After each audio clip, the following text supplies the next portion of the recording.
got this nice rustic vibe.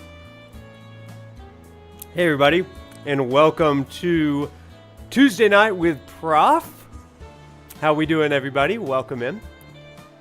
Good to see you tonight, and happy Tuesday. Hope that you are doing absolutely fantastic. Hope you're doing great tonight. Johnny's place has got this nice rustic Johnny's vibe. place does have this nice rustic vibe, and we're going to get into that a little bit later tonight. I hope you're doing well. How is everybody tonight? We're picking up exactly where we left off I would have never stayed there. with This collection of artifacts could prove with, interesting subject matter. these smooth vibes from Costa del Sol.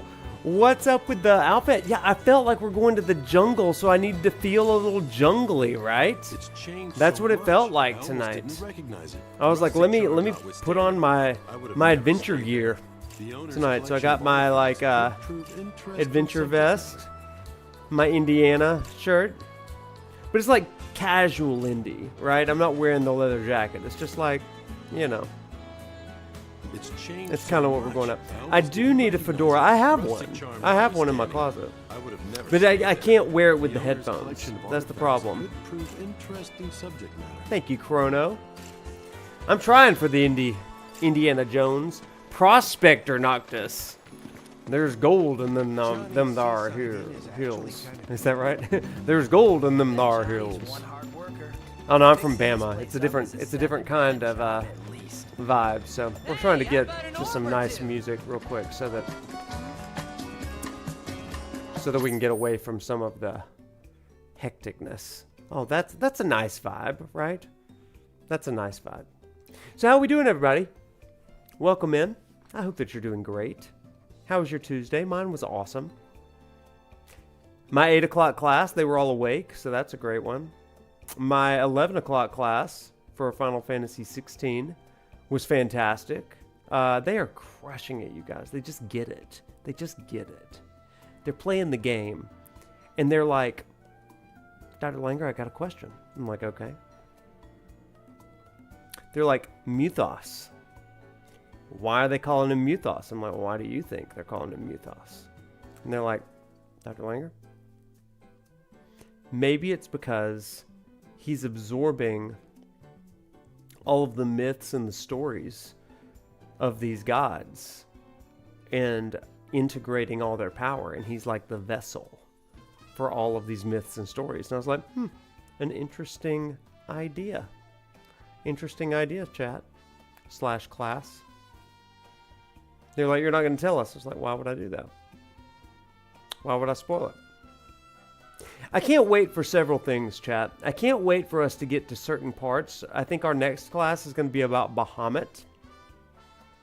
Get excited for that one. That's going to be fun. Oh, Kuya, you're still on vacation? Well, thank you for saying hello. But I hope that you go and vacate. Continue to vacation. Enjoy. Enjoy, enjoy. Have you accidentally referred to your in-person students as chat before? Yes. Yes, I have. I was in a staff meeting one time, and I referred to the other staff members as chat. That's real talk. They all looked at me and they're like, what? And I was like, yeah. I said what I said. You heard me. They all laughed. They're like, what? Chat? And I was like, don't worry about it. Most of them don't totally know that I do this on the side. Some do, but most don't. And if they do, they're like, what does it mean to do the YouTubes? What's a Twitch? My aunt had a Twitch once. That's kind of the way that conversation goes. I'm like, well, what are these kids doing these days? It's a time, you guys. It's a time. It's a time. I live in this weird like moment in my life where it's kind of like Britney Spears. I know I've said this to y'all before, but like I'm not a girl, not yet a woman. It's in that Britney Spears mode. Where there's always people younger than me and there's always people older than me. And like, I'm thankful for both of those things. But like, especially the older. But like, no, it's not forever, but anyway, I'm like the bridge. I'm the bridge of the gap between the generations. I bridge the generational gap. That's my role in life. And I have to translate to the boomers and the Zers. I'm like, well, so that's why they keep me employed. That's why they keep me around. Because I can bring balance to the force. What's up, Wiley? My title is still the same thing from Thursday? No idea, I changed it. Wish I could do better. I can't. Listen, I told Twitch what was what. I don't know. Twitch just does that. Twitch, let me tell you. Twitch just says what it wants to say. I meticulously was like, pools of memory, ... Hop in here. We're going to go through pools of memory. And it's like, no, I think we're going to go back to Costa del Sol, probably. That's not totally wrong. Twitch has a mind of its own. It's definitely not user error. I'm too professional for that. It's the Roomba of the internet. Yeah, isn't that the truth? Yeah. Roomba hasn't, knock on wood, it hasn't screwed up the computer in a while. Though, Comcast has been acting a fool lately. Has been acting a fool. Before the Alabama game on Saturday, I didn't have any internet. And Comcast was like, we decided that Saturday at 2:30 p.m. was a great time to work on your internet. And I was like, the heck you did? I was like, in Tuscaloosa, Alabama, you said 2:30 p.m. on the 3rd Saturday in October? Do you know what this is? They knew better than me. I shouldn't have watched that game. But, you know, we beat Georgia. Our crowning glory. I don't know what was Georgia's problem.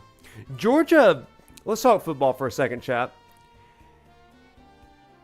Georgia is to Alabama as Cloud is to Sephiroth. Can I say this? Georgia is to Alabama as Cloud is to Sephiroth. And here's what I mean by that. If Cloud gets a whiff of Sephiroth, he goes into like catatonic mode.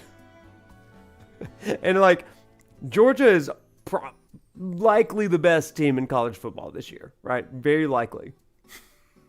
But not when Alabama's around.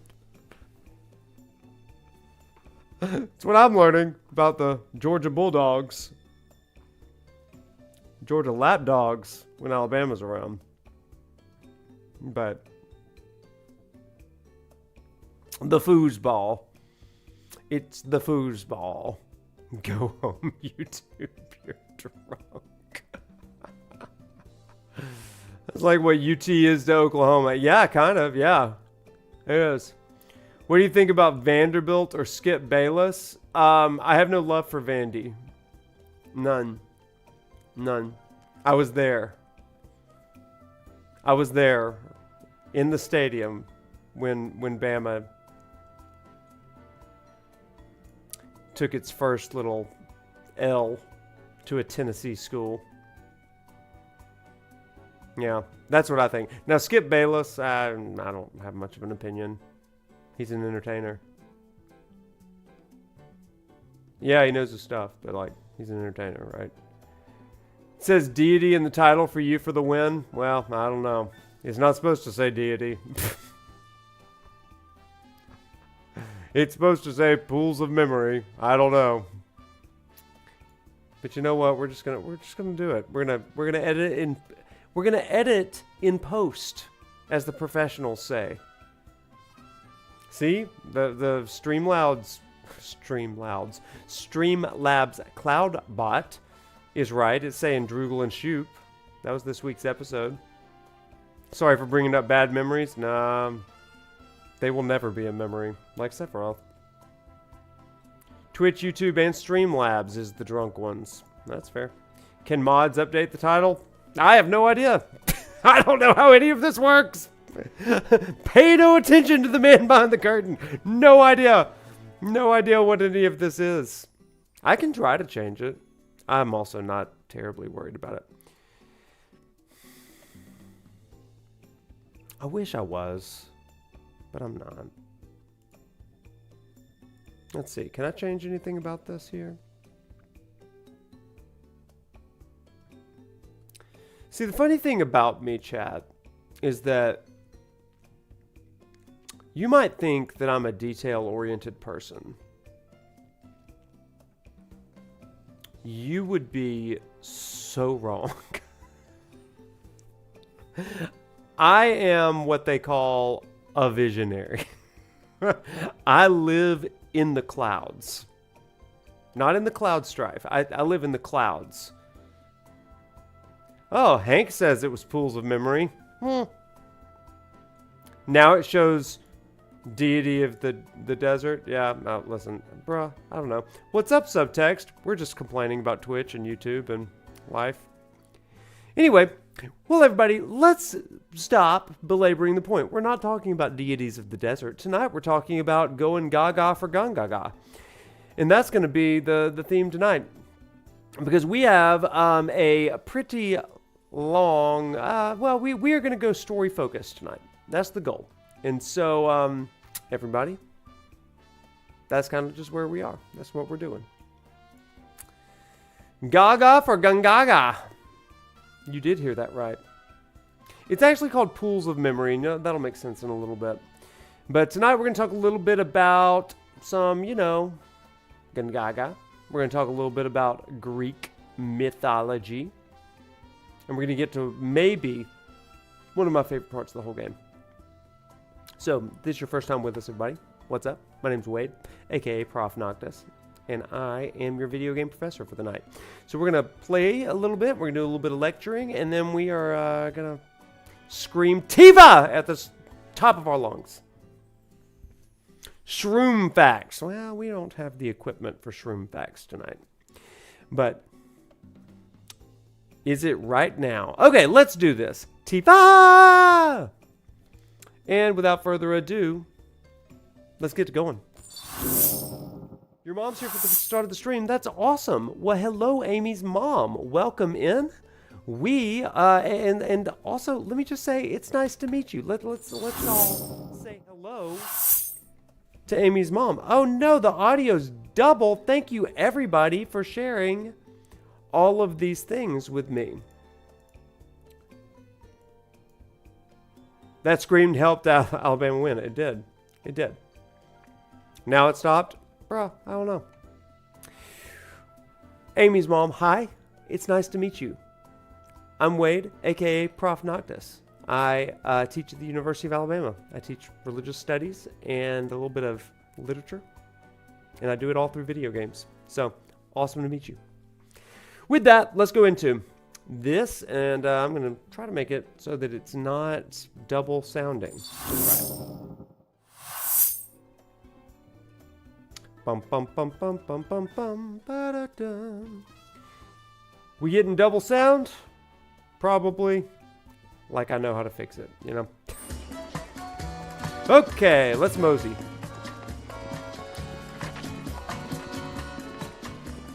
Come one, come all to the best shop in Oh, it's all good. Okay, great. Love to hear it.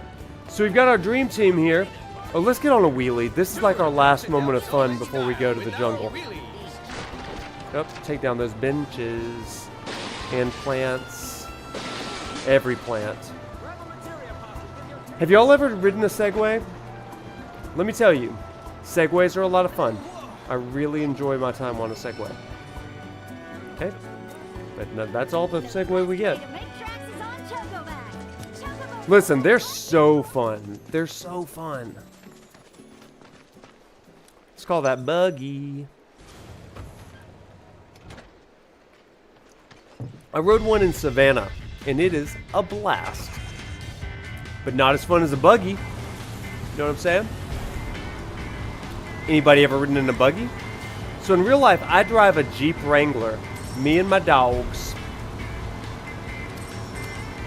And flippin' love my Jeep. Sometimes I play the buggy soundtrack.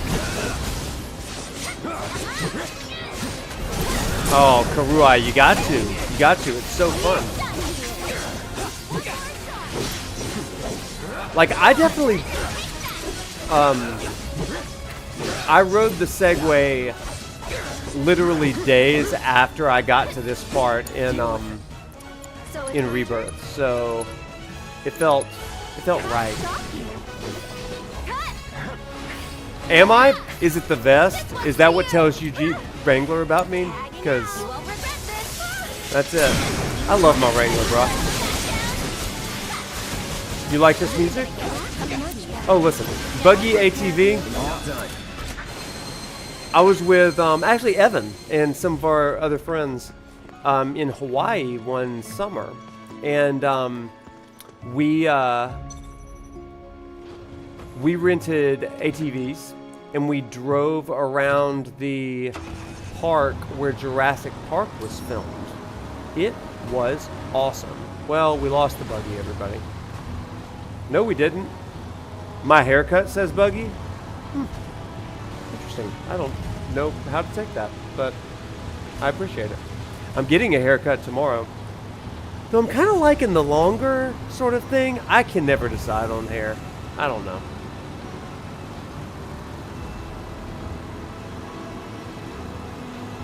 Alright, we're just saying goodbye to the beach now.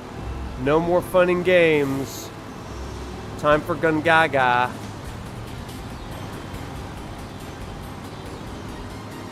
You've gone mudding in a Jeep before? Yeah.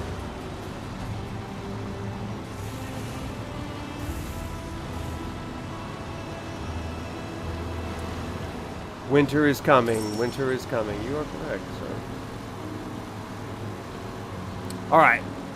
Back to the Borderlands.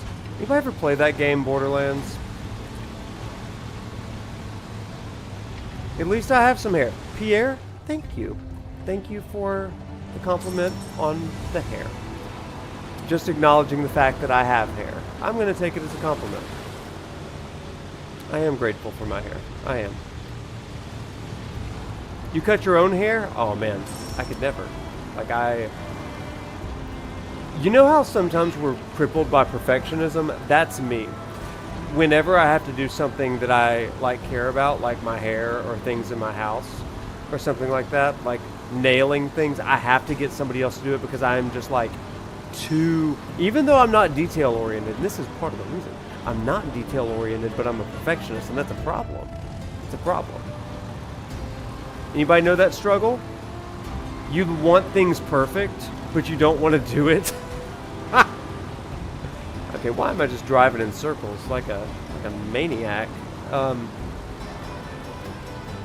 come on. Oh, tunnel. Gotta bring it home, Pierre. Be like Rude and the Ballad of the Bald, yeah. Where am I even going, chat? Am I... Okay, that's right. I just gotta keep on moseying to the left here.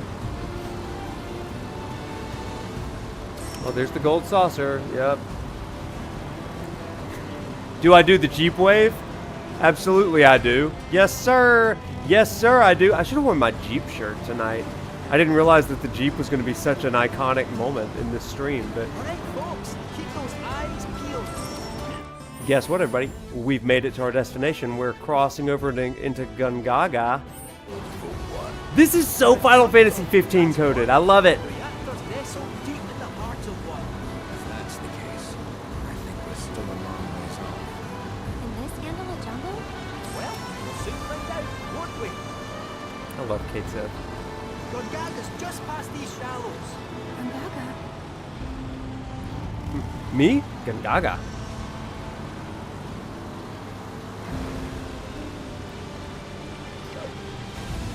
Whee! They did a great job with Buggy. That our jungle? Indeed it is. Hold on, little Miss Carsick. We're almost there. Hooray. Hooray. Y'all, I love Gongaga. I love this place. It's so good. I do have a collection of ducks. Yeah. Think I'm gonna hurl. Bit overgrown for the poor old buggy. We'll need to carry on foot. Oh, I meant to say, there's a village up this way. Fancy popping in? The reactor's not going anywhere, and I bet we could all do with a wee cat nap, eh? Sure. Let's. Cloud? You okay? I feel like I've been here before.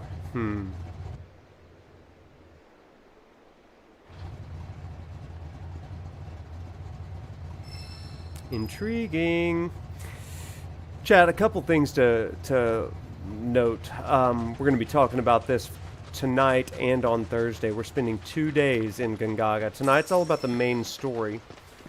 But on Thursday, we're going to be looking a little bit more about the deity, Kujata. And then we're also going to be looking at the jungle itself.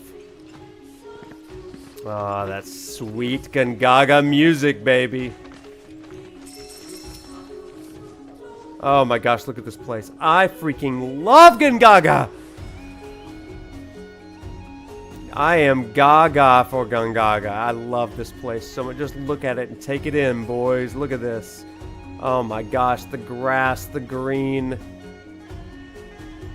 the blue skies, the lushness of it all. This is so good.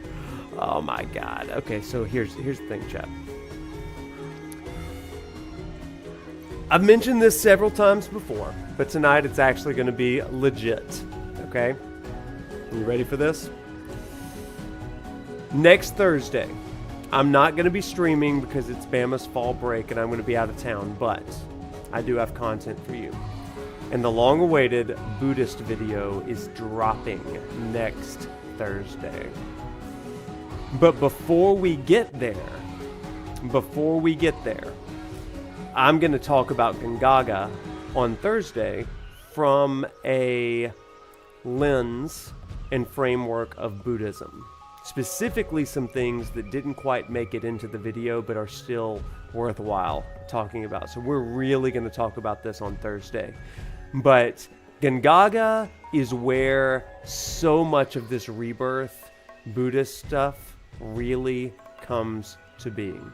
In fact, I would dare say that Gongaga is more Buddhist than Cosmo Canyon. And we'll get into that on Thursday. So that's a little teaser for you. Today, we're just going to enjoy. Also note, chat, also of great note, chat, the best way to enjoy Gongaga is without a mini-map. Because getting lost in Gongaga allows you to appreciate Gongaga, I have found.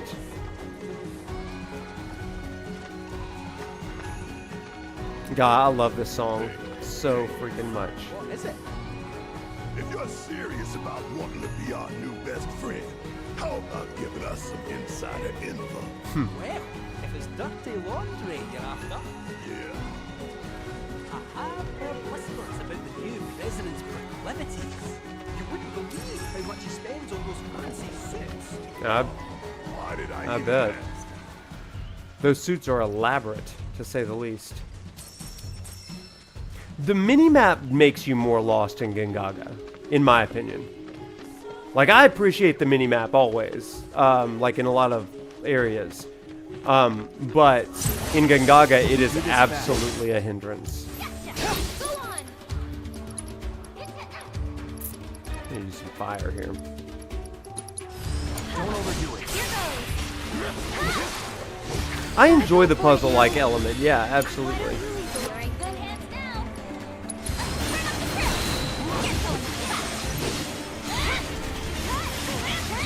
I don't want to beg for mercy. You're gonna get what's coming to you. Yeah, I agree. I feel like it's a well-designed jungle. They really nailed the denseness of this area, and that's hard to do in like a 3D open world game. Like you really do feel like you are in a jungle, which is cool. There's only a couple of games that I felt really did that well. This one and Avatar, actually. The Avatar game is great. They allow you to get lost easily in. Yeah, it's so good. But it also, like, if you notice, chat, like there's a few things that kind of give you some clues here about where you need to be going, you know? So, and it's things like that right over there. See those torches? If you follow the torches, you're usually going to get to the places that you're kind of looking for. And these torches are pretty easy to miss, I found, but... Okay, we're gonna fight something. I gotta put fire on this.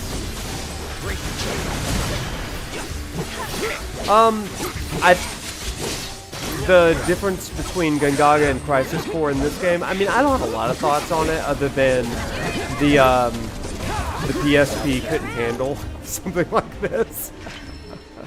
But again, like, I like this version of Gongaga better, obviously.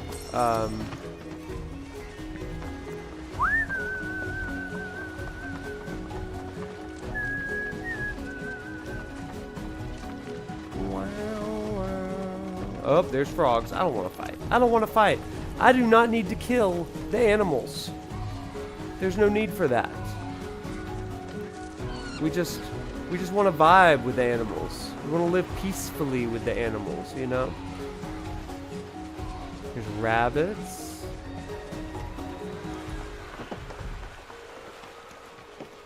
Yeah, the houses are the same. Like, again, like, I mean, and if you look at the map here, it is such a, like, cool sort of space, right? I mean, you get to see all of these areas, whereas in Crisis Core, it does really feel very, very isolated, you know? Like, very, you know, I don't know. It's just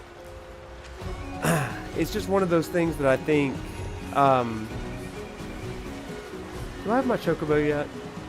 I don't think I do yet. No, not yet. I wanted to ride my Chocobo.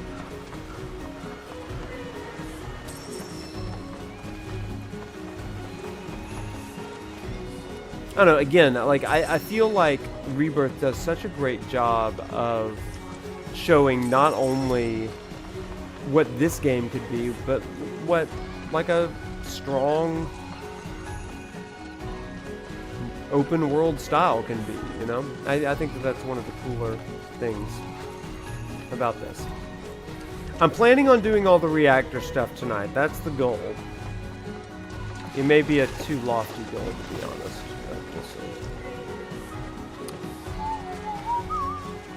Look at that. Look at that beautiful light.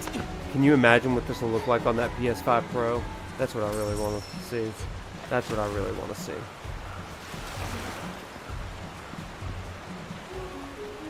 Yeah. I like Crisis Core, but... So, Kit, I know you've been ratting on us to Shinra, telling him where we are, you furry fraud. I knew this cat had two faces. Come on now. I'm only pulling your leg. Who are you kidding? You were literally built by the company. Probably stuffed you full of teeny tiny listening devices. Teeny tiny? The late president believed the bigger was always better. Small went against his philosophy. Knew him well, huh? Oh yeah, the Gongaga and the OG. Sure your name ain't stamped? Pretty sure. Aye. Might wanna check.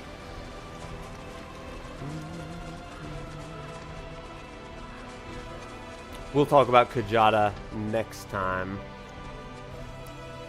Even though we hear his music right now.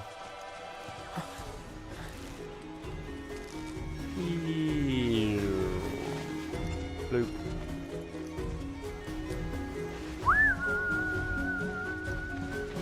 There we go.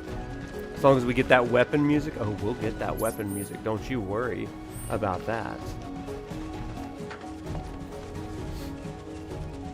And that's a bull fact. We could say that's BS. Bull fact or BS? That'd be fun. What a fun game. Do do do do do do do do. Oh, there's a furnace. I believe that's a side quest.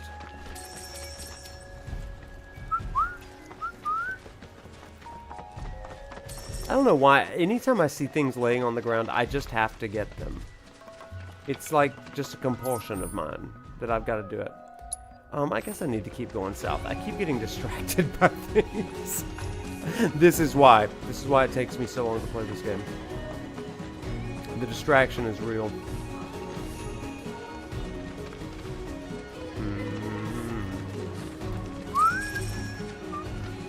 Keep following the torches, Cloud. Keep following the torches. Hey, Carol, how you doing?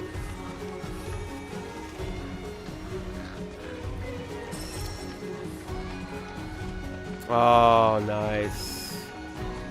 That'd be fun. Gongaga from the OG. I play a piano version of this song. Very much enjoy the piano version. I need to stick closer to this side, I believe.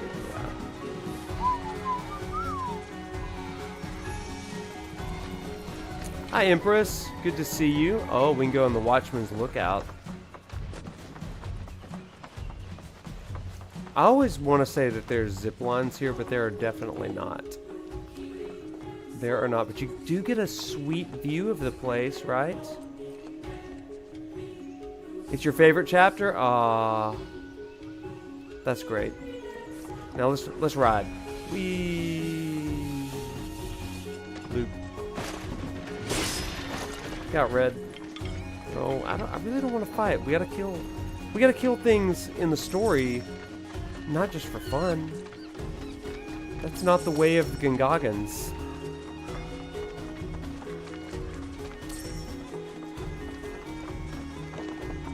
That is not a good Gongagan way.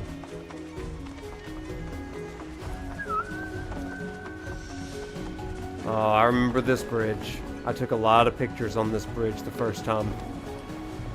I love a good bridge. Who doesn't? Keep following the lanterns. It's about time.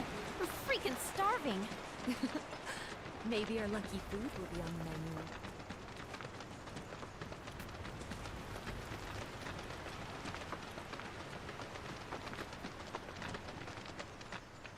Here we are. Are these? They are! Gongaga mushrooms! They may be hard to come by in Midgar, but here you can't move for the blasted things. Wow.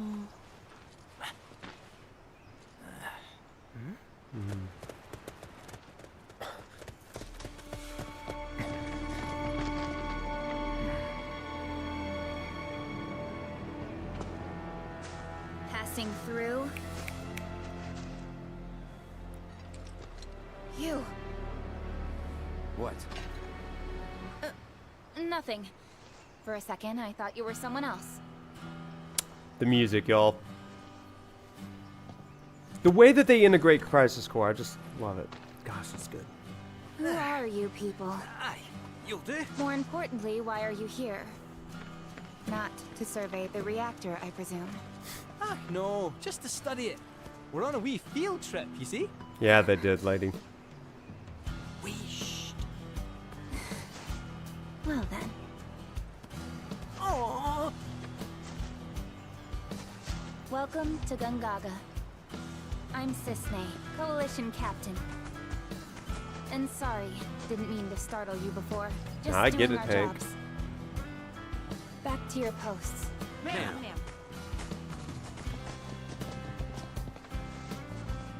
You'll get a clear view of the reactor from that hill.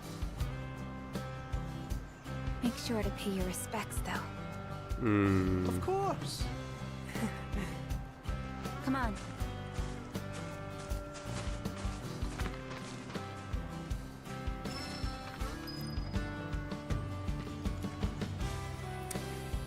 Yeah, chat, I mean, this, like so many in the chat have said, this part of the game is just so surprising and so good. Because this stuff wasn't really in the OG, but they just expanded it in the best way possible. And Cissnei, just like, wow. Bringing her into all this, it's just amazing to watch. I love it. Our village is a quiet one, as you can tell. Let's keep it that way. Don't get a lot of visitors, what with the jungle. Can't even remember the last time. But that's part of this place's charm, I suppose.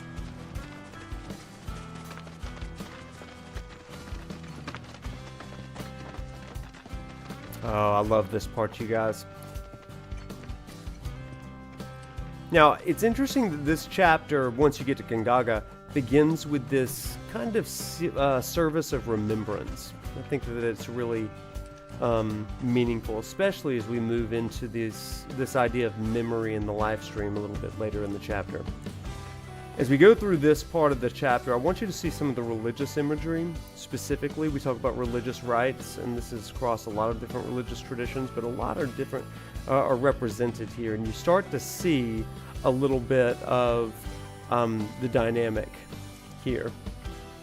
What do you make of the timeline? Since in Crisis Core, Cissnei is there a few days before this.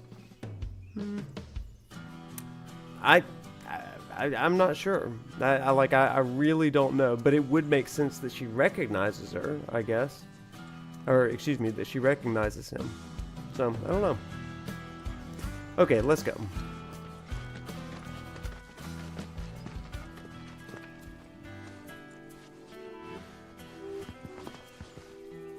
Well, time out, everybody. Before we get into this next part, I do want to clear up something. If I remember correctly, during the escape between Nibelheim,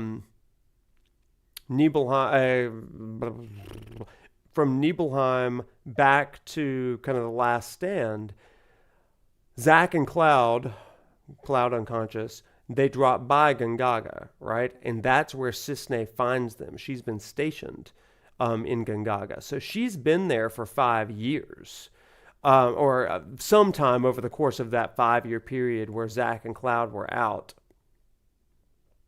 So, yeah, she runs into them in another area. So, was it another area outside of Gongaga? I see it's been a minute. Before Gongaga, it's how Zack gets the bike, right? Okay, but did she mention that she was stationed around Gongaga? So if that is the case, then it does kind of make sense that she's kind of there. I don't know. It's also supposed to take Zack and Cloud the better part of a year to get back to Midgar, I think. I don't know. I don't know that one. So anyway, but for whatever reason, it's also possible that they are retconning completely Crisis Core. I don't know. Well, let's continue. And again, I do love this service of remembrance. Let's watch.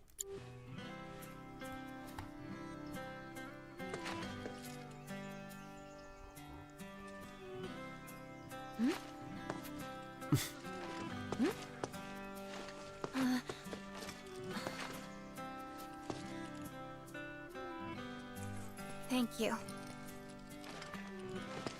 So what is this? I did 3 years too, ago, Major. The reactor here suffered a catastrophic failure. It was old and couldn't handle the stress. It needed maintenance, which Shinra never provided. And then one day... So, they're cheap as well. This was the company's way of trying to make amends. I'm surprised they even made the effort. And thanks to the hard work of our people, Gongaga rose from the ashes, right? That's nice and all, but one memorial doesn't buy absolution. You guys must be I've tired. heard that drum. I know you've got things to do, but if you wanted to rest up... Wouldn't they say no? My house is just down there. Got an open door policy, so feel free. Woohoo! Don't mind if I I'm, gonna take a look around.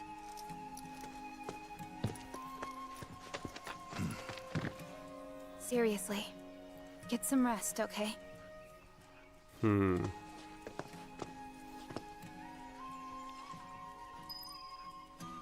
also like seeing a little bit of Yuffie with Wutai, heritage and history, kind of perplexed at their sort of prayer and death rituals. We hear more about that in Cosmo Canyon, but I think it's interesting. Those Gongaga mushrooms you found? They're all yours if you want them. We got more than our fair share. Didn't settle down here until after the reactor incident. Place may not seem like much compared to Midgar, but it's more than enough for me. Those Gongaga mushrooms we got more than our fair share. I know. So we're going to spend a little bit of time here in the town just kind of watching and learning from them all. Today, I'm going to teach you about an important part of our history, about the terrible accident that forever changed Gongaga and her people. I'm sure all of you know about our Mako reactor. Okay! I do, Jedi. Yeah.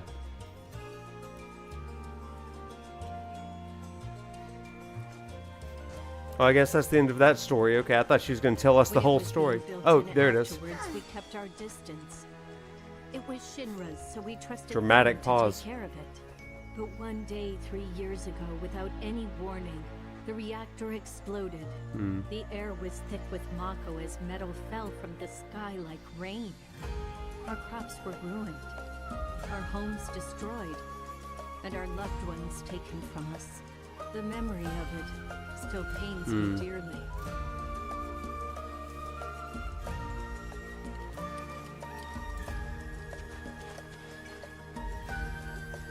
Oh, don't shove them, Cloud. Okay, they're busy paying respects. See, I like harass the NPCs trying to get them to talk at me. Shinra was kind enough to build us a memorial, so that we might never forget the fall. It remains the largest grave in our village to this day. Many of our friends and family rest here. It is our duty as survivors to preserve both our memories of them and of that terrible accident. Understand? We must honor those whom we have lost. And what better way to do that than by growing up big, strong, and healthy? Because that's what they would have wanted for you little ones. Okay, so everybody, let's talk for just a second. I shared that story with you right here at this memorial because this place is Gongaga, right? This is the place that is Zack's hometown. We just heard that this woman tell these kids this story of their history, and she's doing it in this graveyard right next to this memorial that Shinra built. After the reactor exploded without warning 3 years ago, she says metal kind of came down from the sky, ruining all their crops, killing a lot of people, all that kind of stuff. And what she says here is that we live in light of their memory. Part of the way that we continue their lives is through this remembrance. As you may know, I am currently writing a chapter for a project called Zeitgeist, which is a psychology of Final Fantasy VII book. And I've been tasked with writing the chapter on how Final Fantasy VII offers a theology, a psychology of comfort through theology of the afterlife. And one of the things that I talk about is that there are three kind of concepts of afterlife that are at least thought of and referenced to some degree in Final Fantasy VII. The first one is kind of the traditional Christian and sort of viewpoint of like a afterlife as in heaven, or an existence or rebirth into a spiritual sort of afterlife. Then you've got a little bit more of a physical sort of afterlife of reincarnation, or a better phrase for that would be rebirth. You see that in Hinduism and Buddhism and things like that. But then there's a third one, and this comes from humanist and even atheist concepts of preserving death, and that's what we get here in Gongaga, actually. You get these people that are carrying on the memories of those who have gone before. Therefore, it's up to this generation to grow big and strong, and that's how we continue them. In many ways, they are conveying a, quote, living legacy, right? This is part of the reason why Zack's final words to Cloud are so important. You are my living legacy. He doesn't really know what comes from the beyond, but he knows that Cloud is going to make it. Cloud is going to go on, and therefore he's going to carry his legacy on with him. And that's what we hear from these from these NPCs that are saying, we carry on the legacy of those that have gone on before us. We live in light of the disaster of that day. Right? It very much reminds me of some of the ideologies that we get around, remembrances and memorials and stuff. If you've ever been to like the 9/11 memorial or the Holocaust remembrance memorial and that sort of thing in DC, I think that all of these, in some ways, they're meant to instill in us a sense of remember these things so that you can kind of convey and carry on that ongoing fight and that ongoing battle. Whether it's against terror and terrorism, whether it's against hate, all of that kind of stuff. But that's the way that the living legacy ideology and theology kind of works. And that's really Gongaga. But as soon as I saw this memorial and I heard this NPC the first time that I played through it, I was like, it makes so much sense why Zack would say this to Cloud, because this is where he grew up, even though the timing of the reactor explosion isn't exactly the same, you can tell that it's kind of embedded in the culture here generally as well. So the timing doesn't line up, but it is an interesting callback to that. Okay, so let's talk to some of the other characters now. That Cisne lassie was right, If Shinra had wanted to, they could have done something about the reactor. But instead, they looked the other way. Willful negligence killed those people, and everyone thinks Avalanche are the bad guys. Sad. Aerith hasn't been herself since we got here, has she? Wonder why. Does she know the place? Aerith hasn't been herself since we got here, has she? Wonder why. Alright, let's go talk to our boy. Telling species apart can be difficult. What looks like a Gongaga mushroom may in fact be poisonous. For me and my nose, the difference is obvious. But for someone like you, well, let's find out. Which of these do you think they are? Oh, I never know. The middle patch. Which ones are the Gongaga mushrooms? They showed them to us earlier. I think they're this one. Let's try it. Right ones. Correct. I suppose this scent does make it rather obvious. I mean, for you. The soil here is exceptionally easy on the paws, as if it exudes life itself. Can I touch the paws? The soil here is exceptionally easy on the paws, as if it exudes life itself. Every town in this game is just such a freaking delight. I love it all. I love it all. There's not a thing I don't cherish.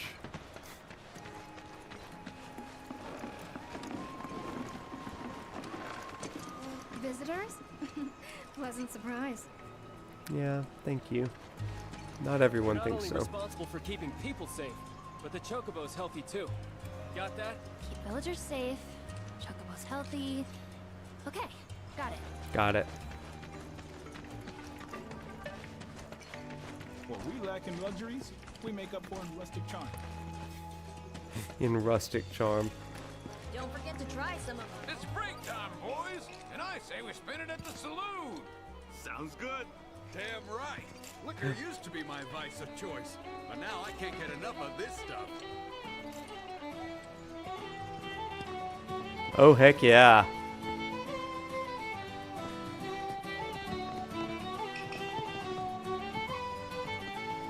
It's a banger song.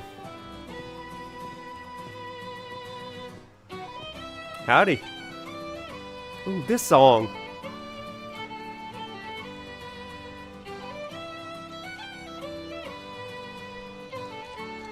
This song kind of sounds like the band from Sea of Stars. A little bit.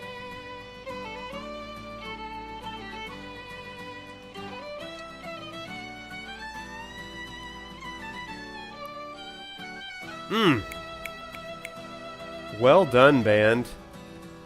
Well done. I love these guys. Oh, listen, I need the expanded soundtrack. You saw the minigame soundtrack came out the other day. But I need that OST plus. Alright, time to drink with Cloud. Some of my favorite pictures right here. There we go. I see, this is what I do. I just love to take pictures of Cloud drinking. You know, with his eyes open. Who does that? Who drinks with their eyes open? Have you ever thought about that, chat? To Zach! Oh, and that's a good one, too.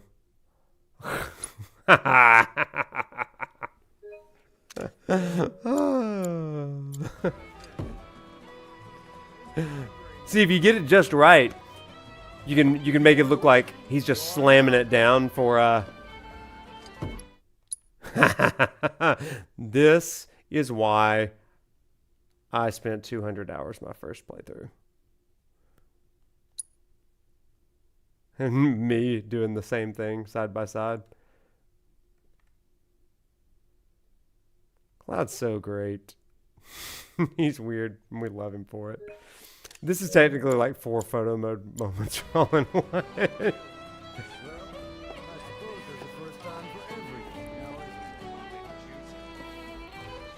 Oh, the crystal eggs art. There's Regina. First article of business is getting rid of the crow.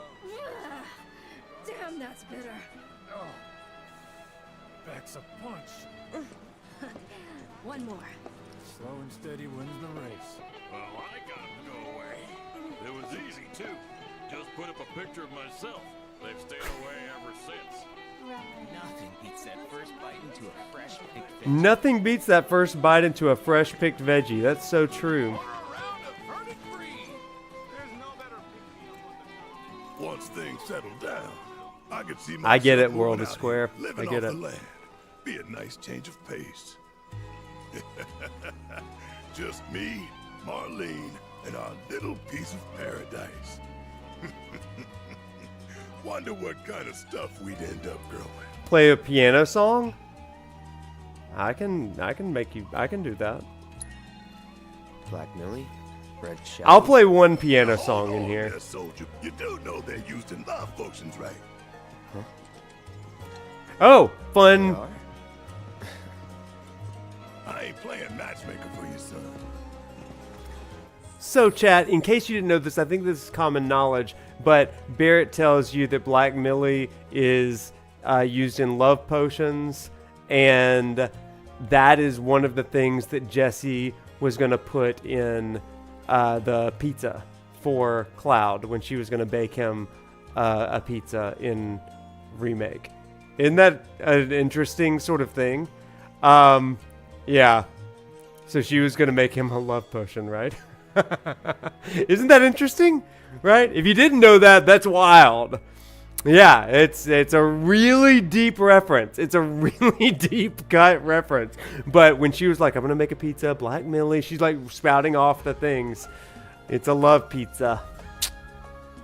It's crazy, right? But I love it. I love that, like, they just had the forethought to, or I guess like the hindsight, I guess, to be able to say, let's put that in.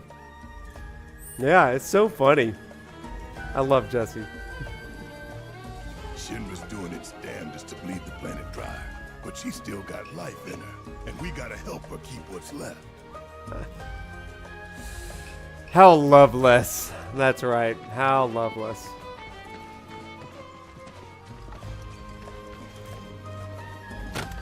Oh.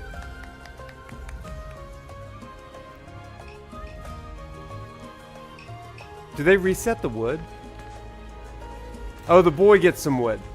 Okay, and it's just an endless supply down there. Okay, this is how they do the loop here. That's cool.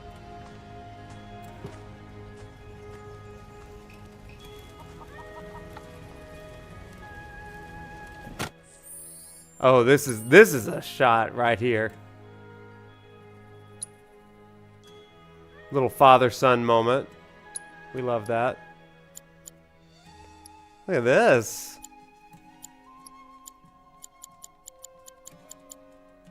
I love photo mode, you guys. I love it so much. I took Cloud out of that picture because he didn't belong in that father-son moment. His dad is currently being used by Genova for Rufus.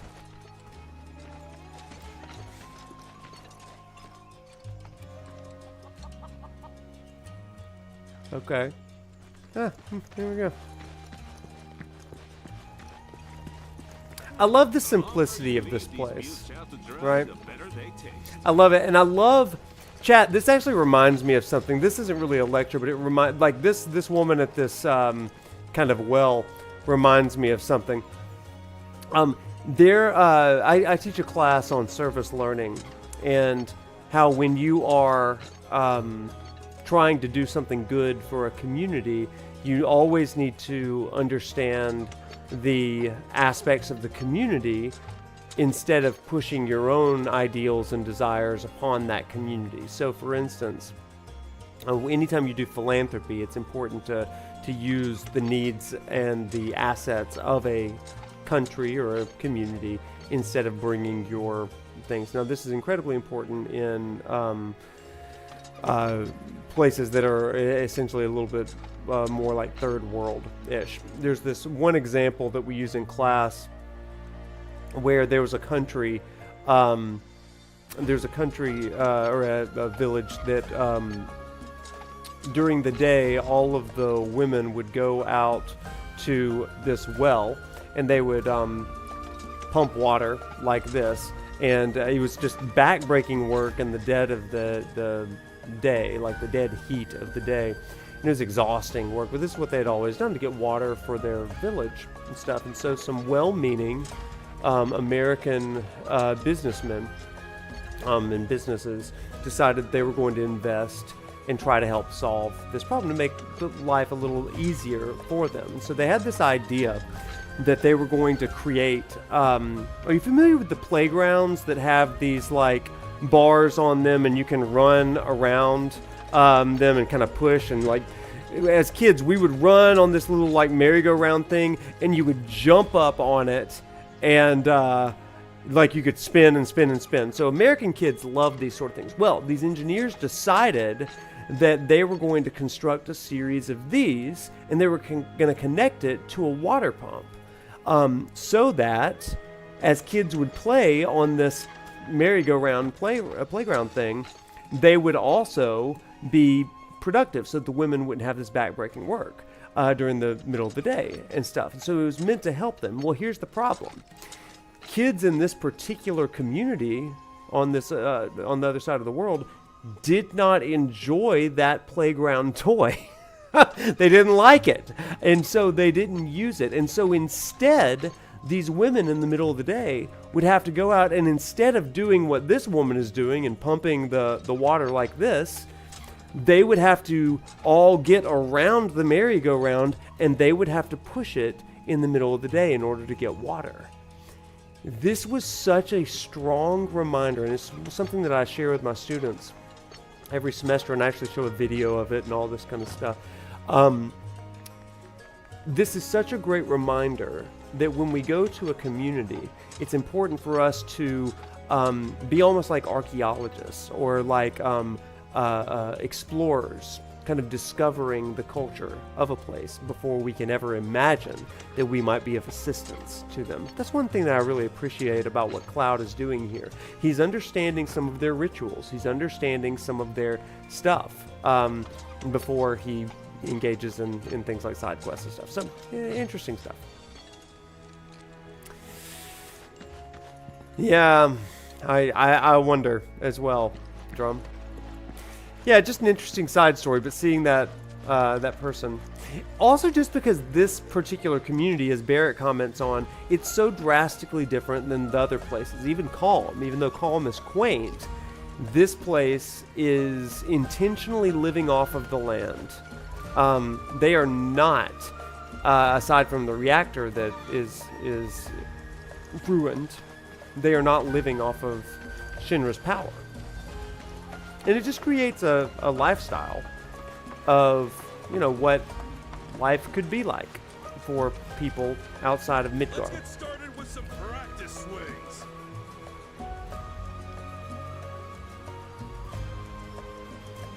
I like this woman doing lunges here, just like, what? All right, people. Also, those calf muscles on this woman. As she's doing her lunges and stretches.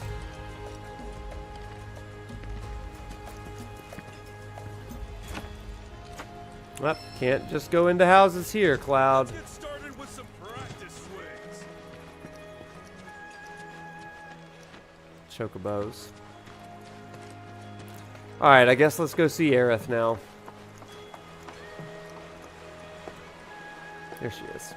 Our little village's claim to fame is the delicious Gongaga mushroom. Yeah, agree, Pierre. Okay, so Zach's house. Let's go. Oh, Cloud. Friend of yours? Come in. Please. Your eyes. You're a soldier, aren't you? Was. You wouldn't happen to know our son, would you? Zack?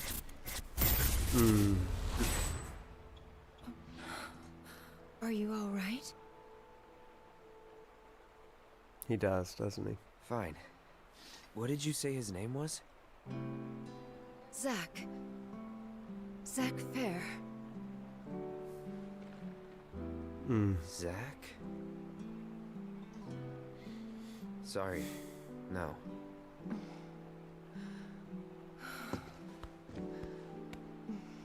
He really does. Our son just up and left one day, determined to chase his dreams. At first, he wrote us all the time, but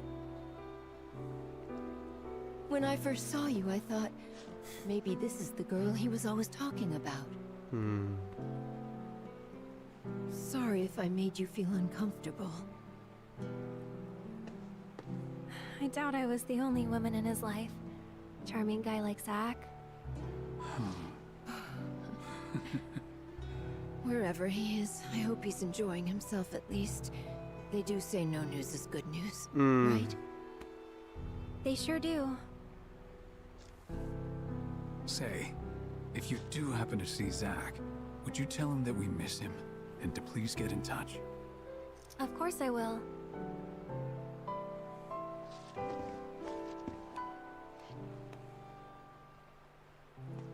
We should probably be heading back, don't you think? What? Already? At least have something to eat before you go. Thanks, but we don't want to keep our friends waiting. Oh, Aerith. Another time, then.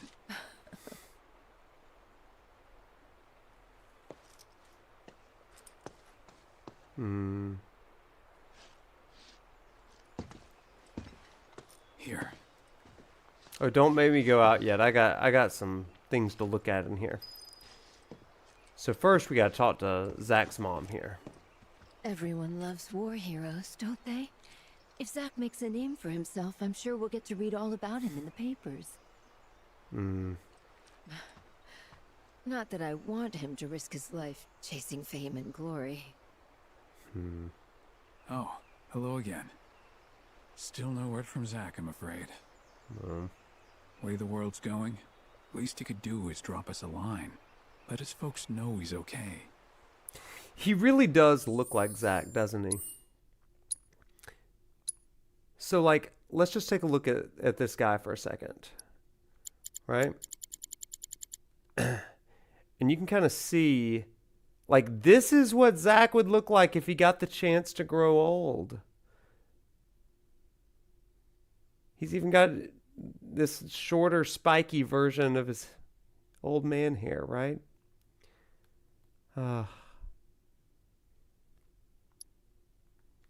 It's just so good that they've done this, right? Oh, look at that. Yeah. That's a good image right there. Oh, yeah, you can see him perfectly there. That's a perfect sort of... Yeah, Zack's parents are in the OG, and you get a couple of scenes of Aerith kind of remembering, but it's not like this. It doesn't feel like this at all. Yeah. Let's see if we can get a better view here. Oh, yeah, there we go.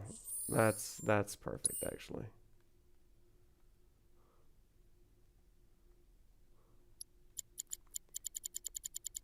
There we go.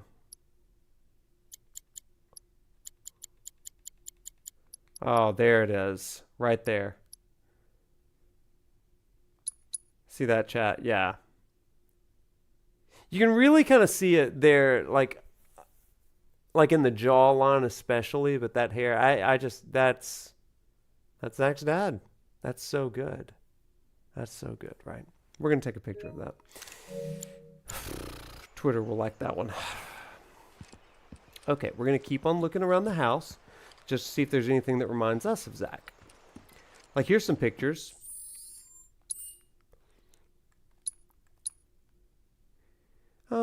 They're kind of just normal pictures that you would see everywhere. Anything else around here, you guys? Oh, apples. Ah, apples. Not exactly the Benora Whites, but apples. It's a lot of plants on the stairs. Weird place for them. They all shop at the same IKEA. I do love this. Okay. Anything up in the rafters here? No. Okay, I guess we can go out and have this moment with Aerith. Wonder if that was Zach's room, like upstairs. Oh, there's a thought. I mean, I don't know. Oh, their room was probably right there. That's like, maybe that's a normal thing in this world where like the master bedroom is downstairs. Like that's what it was at Aerith's house with Elmira. Maybe the kids have to stay upstairs. That would make sense where it's too hard to go back up there. Wonder if I can do some finagling of the camera here. And the kids up in the loft, yeah. We got pumpkins. What is that picture right there? What is that picture? Nothing. Oh, yeah. See, I want to be able to revisit every location in part 3.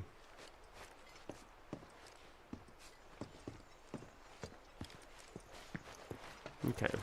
Any clues out here in the garden? Anything Zach Fair coded out here? No? Okay. Alright, we just messed up their garden. Time to talk to Aerith. Hey. Enhance. That wasn't very nice of me.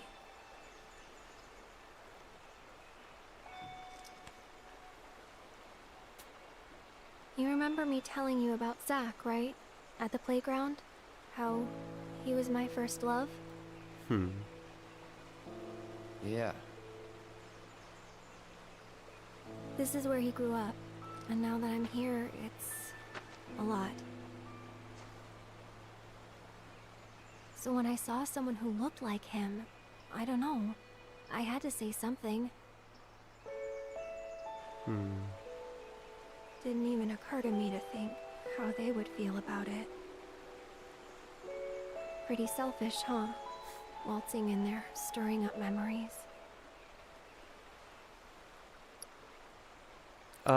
They didn't seem to mind. I don't know. They didn't seem to mind. It's Sure very they did. human of Aerith. But Yeah. thanks. So, this Zach guy, you still like him? Wow. You went there, huh? maybe. He's never given me a reason not to.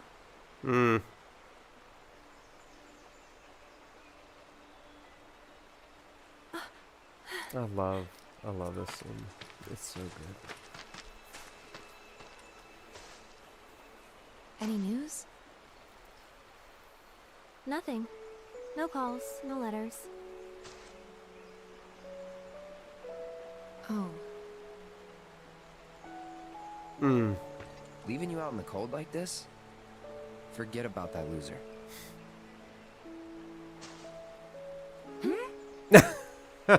He's a soldier, right? Then I hate to break it to you. But if he's been gone this long, the man is dead. Cloud?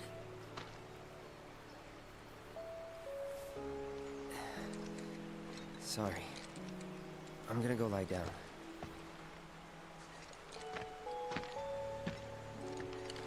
Well, that clears that up. He definitely doesn't know who Zack is.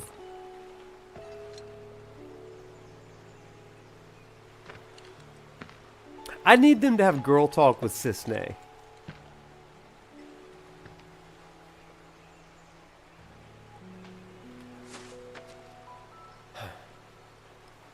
Another time. Also, don't you just love that Aerith just needs her friend? She just needs to talk to Tifa a little bit. Like that reassurance. I love that. That's beautiful. I want to see the girl talk too. I thought you were gonna rest. Well, Aerith, I'm also Thought you were worried gonna about you. rest. So, but apparently you don't want me to be worried about you, so that is fine. I will go. Hello. I'm bugging everyone in the village, and you're next on my list. Goodness me, how many years has it been since we settled down here? You expect me to remember? It's been ages, and an honest-to-God roller coaster of a time. It has been a roller coaster of a time. Yep. Keep your doors locked in Gongaga. Cloud's coming. I wonder if they always keep their doors locked or if they locked them just because I'm here. Whew. Finally. Glad to get all that planting out of the way. Sure hope this year's harvest turns out to be a good one. Yeah, Same. then we can spread the wealth around. Better make sure it's spread evenly, though, or we'll never hear the end of it. Alright. Hey, here's a planetologist. Children of the planet, open your hearts to the words of our mother. Beneath your rich, fertile fields, a rot runs deep. It seeps down, creeps into the very bosom of the planet. She cries out in need of your aid. But if we do not answer, these fecund lands will be overrun by dark fiends, by decay, become as barren as the desert. I mean, just fear-mongering again to these very, like, chill people.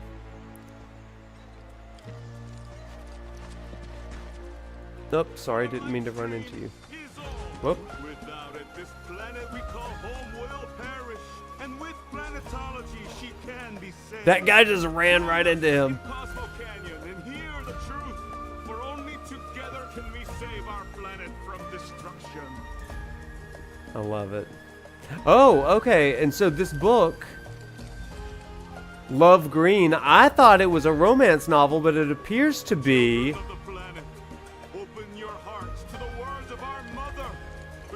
It appears to be a planetology book. Okay. This kind of reminds me of that town in Breath of the Wild. What is it? Oh, I forget the name of it. It's got the banger music, though. Yeah, that was like that planetology Bible. Love Green.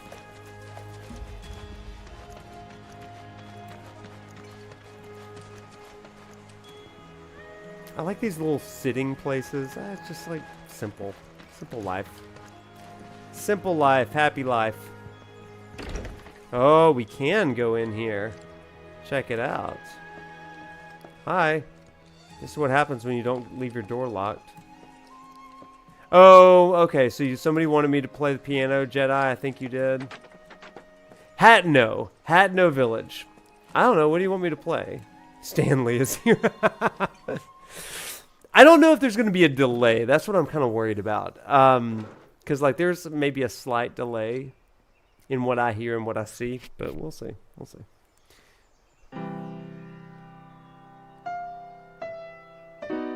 Ugh.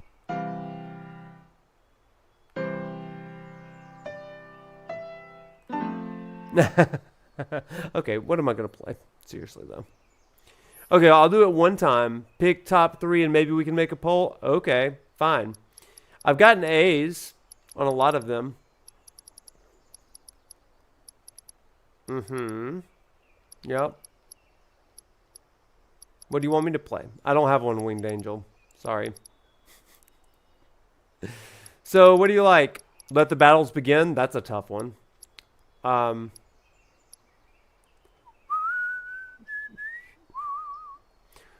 I see Let the Battles Begin.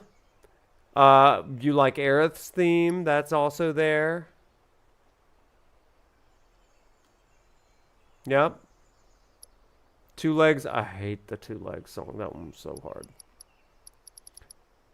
Okay, so I'm seeing Let the Battles Begin and Aerith. If you want to do a poll, you can do a poll. Or we can all just agree on one. Two Legs was brutal. Brutal. Okay, so Tifa! We have one for Tifa's theme. Okay. Two Legs is very hard. That's very hard.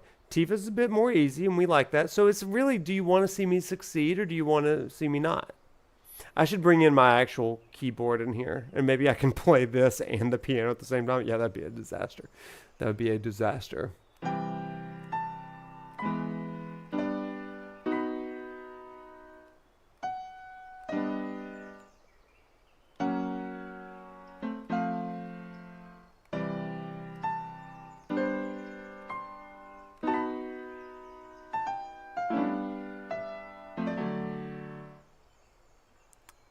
Is there a poll going? I can't even tell. If not, that's okay.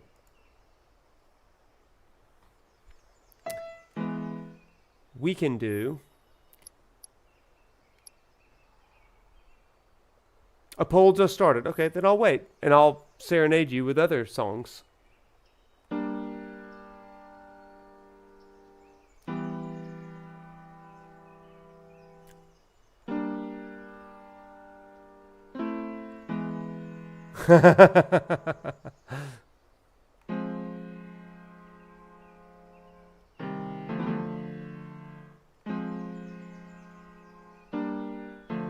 That's close. That's not exactly right, but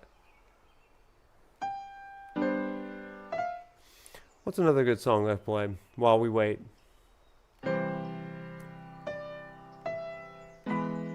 I think it's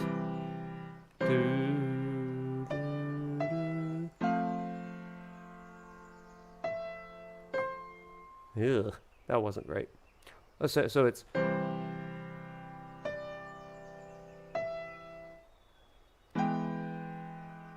that wasn't right either.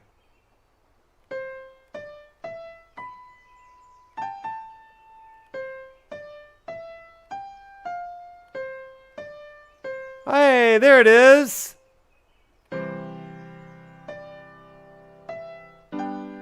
I did it wrong again. Okay, I'm gonna get this one.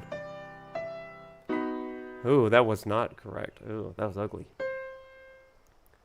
C. There it is.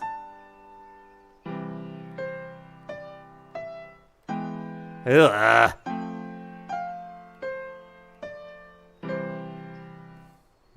Okay, so what was it? It's a tie between the two. Okay, I'm going to do Aerith's theme. Well, we do both. We'll do them both. Whatever. Let's just do it. I'm tired of this. Okay, what are we even doing? What are we even doing? First time I've done this in 6 months. Here we go. Ooh, yuck. Okay.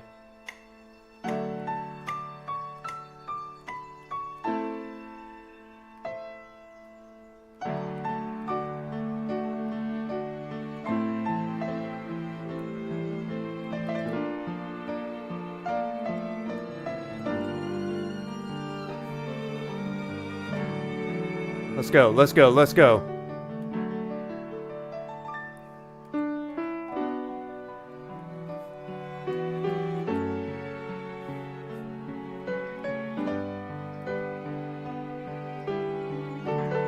Ew. Ooh, that's pretty. That's real pretty. Oh, listen to that. Oh, oh. Oh, that's so pretty. Oh, listen to that. Da-da-da-da-da-da-da. Ooh. Oh my God, the violins. Oh, that is lovely.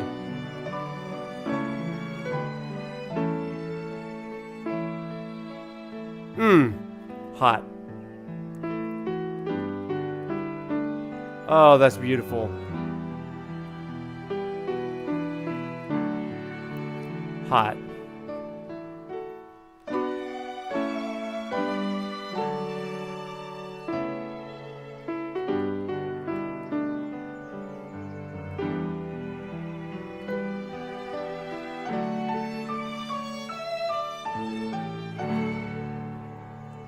Hot. Oh! That was so good. Hey, rank A, not bad, not bad. Not bad for that first little time back. Not amazing, but not bad. Okay, clap, clap, clap. Now, let's let the battles begin. This one is going to be a train wreck. I got to dry off my sweaty palms. Okay, let's crank this up. Oh, nice. Let's go. Oh. Oh, no, no, no. We're too fast. We're too fast. Why are we so fast? We got to start over. That was so bad. That was so bad. Okay, let's slow the note speed, everybody. What was that? Oh, that was scary. Okay, let's back to it. Okay, this is Beethoven's second. Let's go.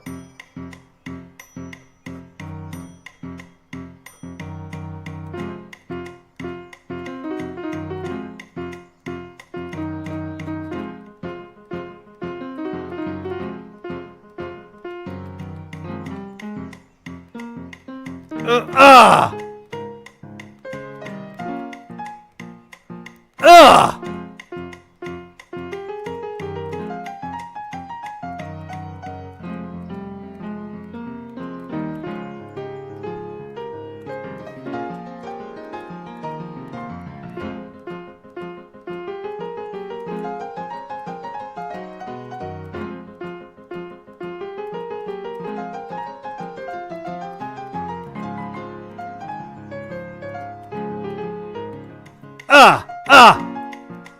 No!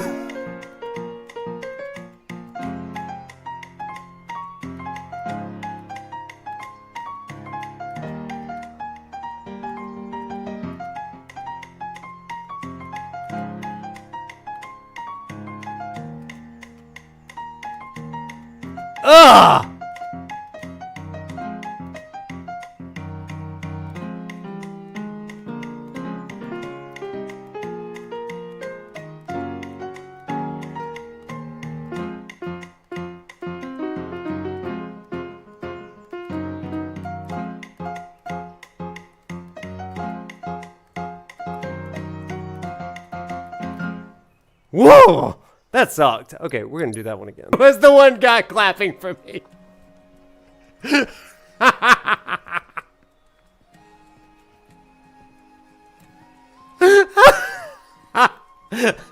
You come into my house, you play on my piano.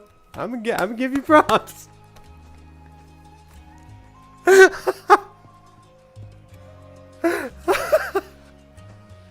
Tifa. Okay, let's. Oh, where is old Teeps? I need to talk to her.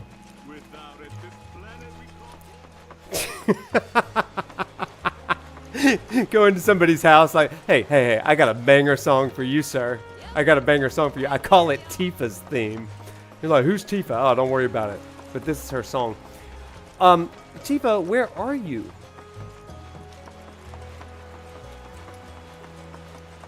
She's the one person I haven't talked to yet. You know she's not. Wait, was she right? Oh, hi. Oh, were you listening? See how they dry their mushrooms here? No. Bet they'd make for a mean stock. Doubt there's much it wouldn't improve. Soups, pilafs, maybe even a pot roast. What sort of thing would you go for? Girl, I want that pot roast. Gonna go with the pot roast. Ah, why does that not surprise me? I remember Mom saying how Claudio's was the best she'd ever had. If you told me what it was like, I could try and make it for you. What if Cloud only yelled at Tifa? Tifa! Every day. Now that's luxury for you. Oh wait, anything else? Imagine eating Gongaga mushrooms every day. I'm not a mushroom fan, you guys. Let Yuffie write the lyrics next time. Yuffie. Yuffie. This is your song. Pot roast is king.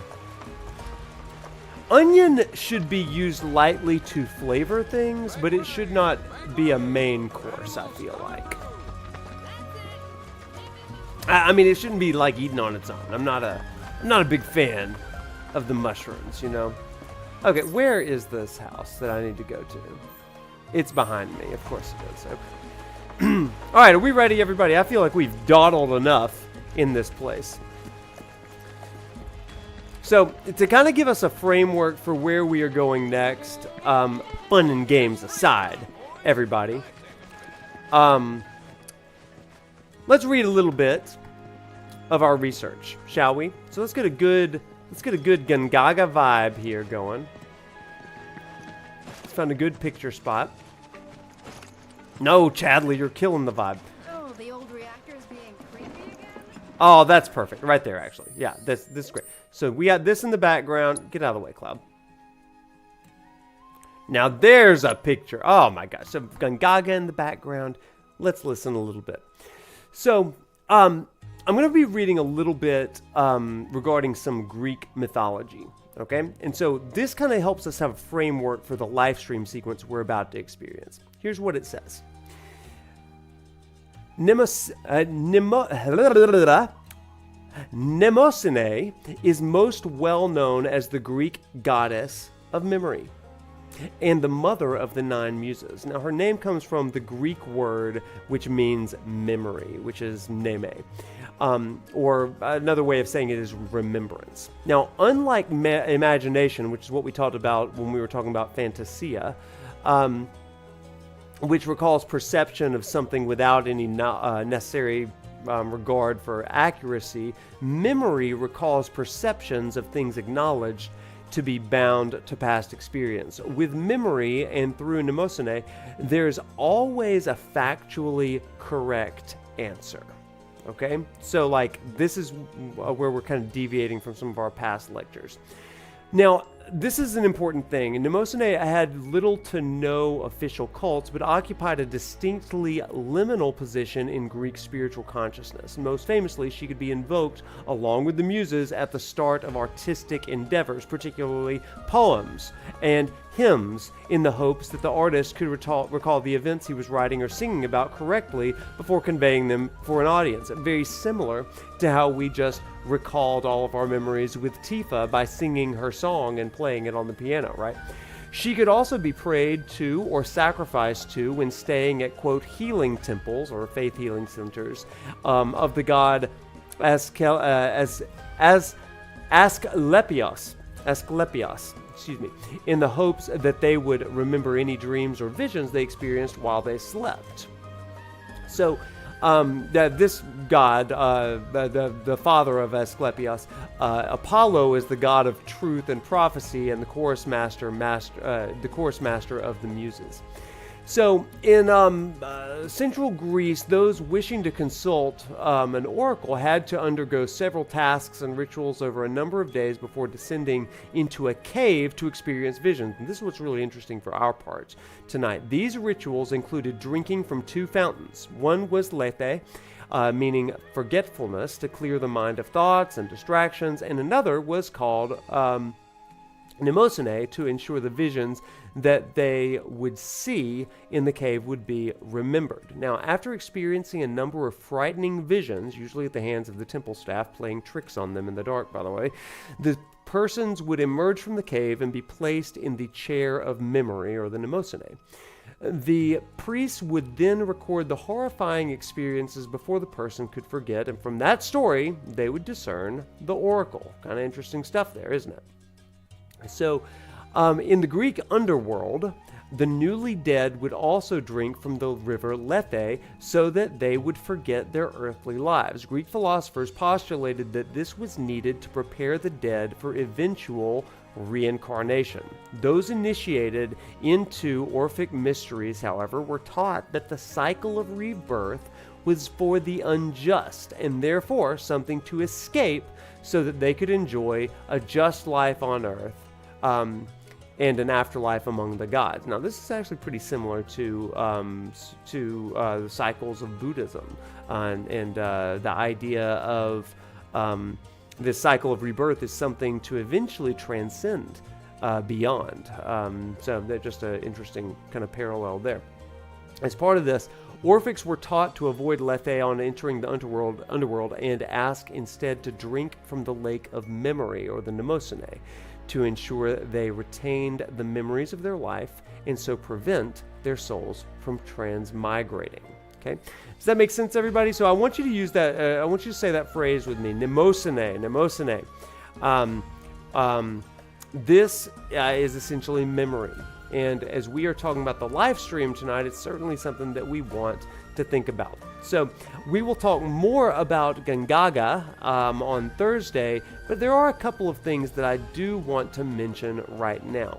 As indicated in the region intel, Gongagans, as we've already met, were originally descended from the Cetra and spent most of their existence here, secluded from the rest of the world, even enjoying only limited relations with the Republic of Junon. But while they are surrounded by abundant nature, and even worship an embodiment of nature itself in the summon Kujata, they no longer commune with the planet. In their seclusion, they've atrophied.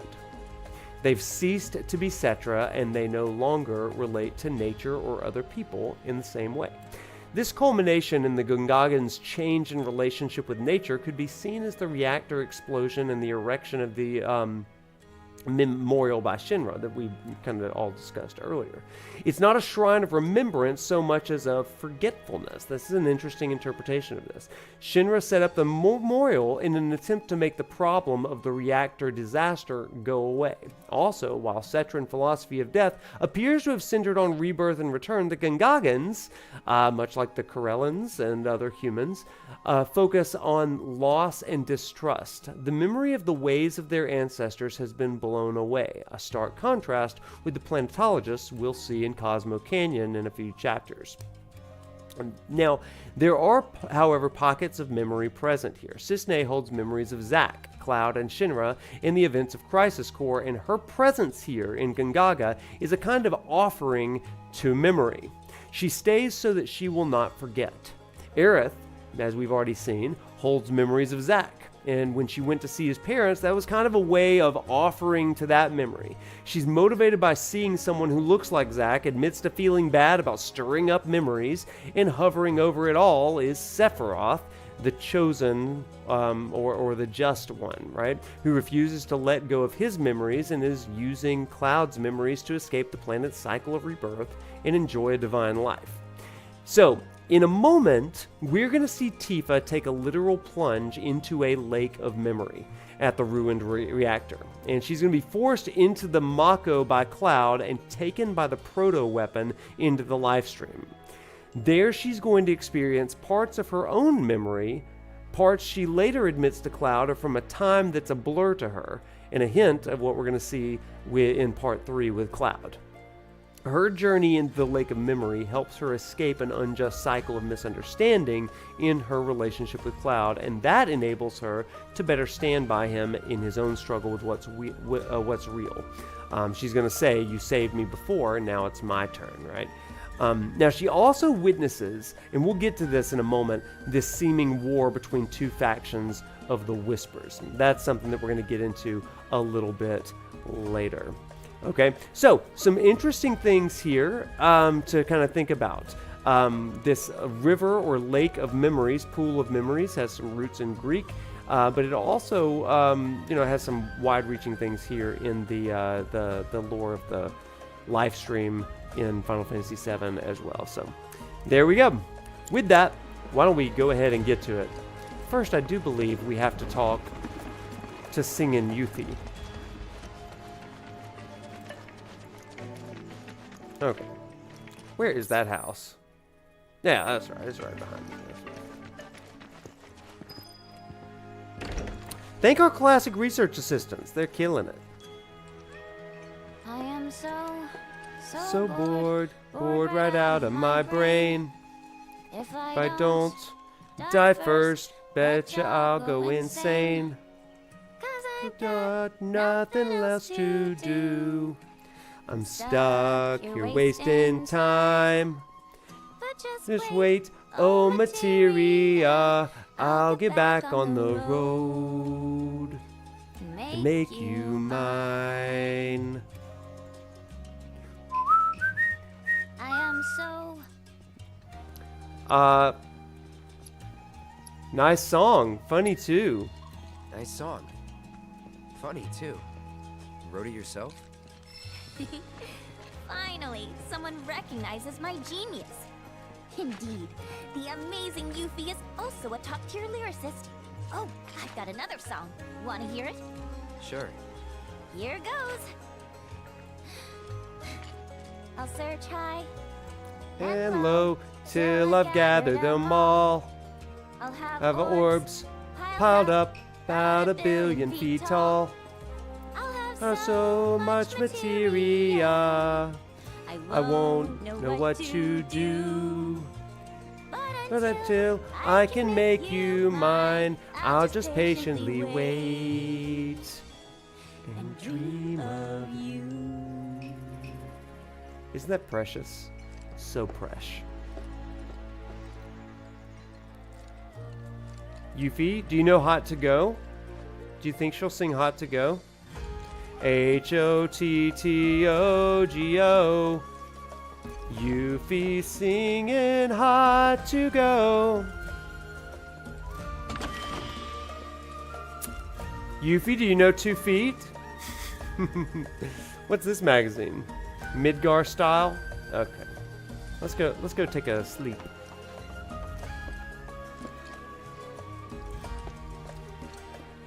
I hope she sings Hot to Go.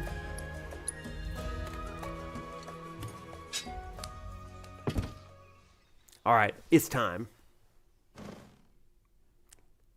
'Cause I don't know what to do. Here we go. I love this part so much. It's coming from the reactor. We gotta check it out. Okay, youths.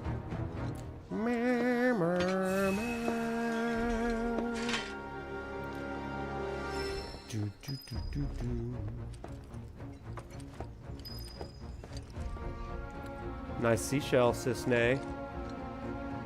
We'll explore your house later. There's trouble. Right here in River City. Hey, you ever see that old visitors?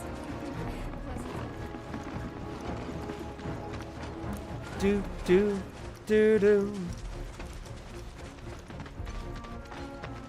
There isn't a day of peace around here. Not in these parts. Hey, you hear that? Yeah, I have. Gotta be a weapon.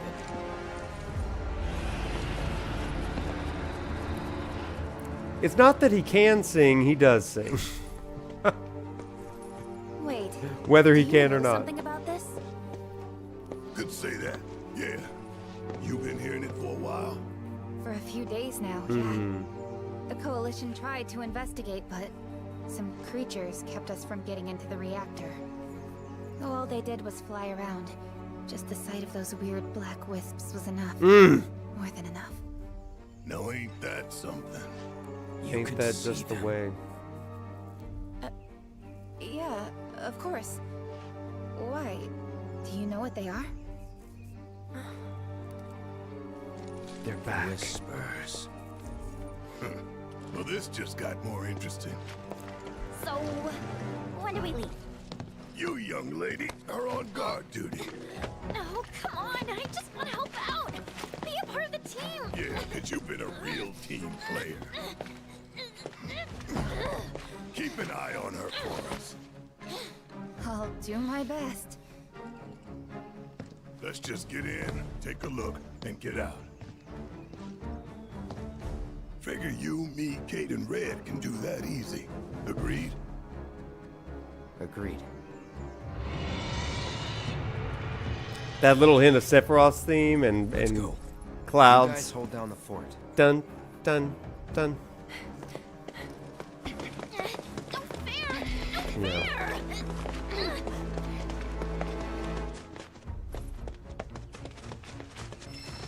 Chat, the scream of delight and joy that I let out when they said the whispers, because the whispers were coming back, and y'all know how much I love the whispers. You know how much I love the whispers.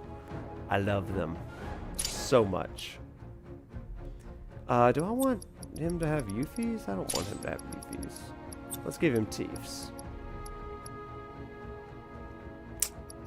Or maybe we give him Aeriths for now. Again, all I really want, you guys, all I really want are materia loadouts. That's all. That's all I want in my life.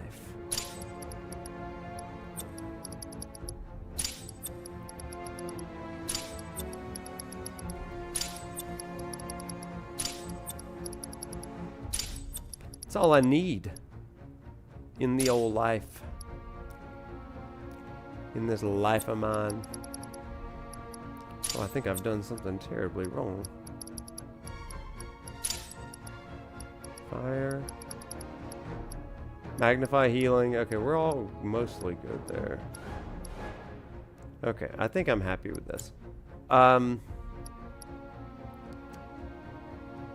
Kate.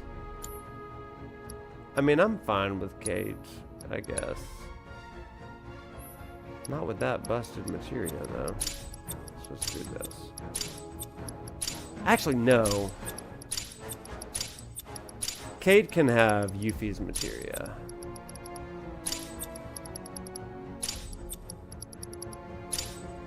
Wait a second. Yeah.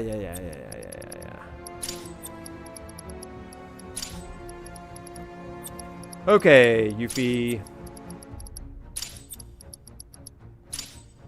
Managing materia.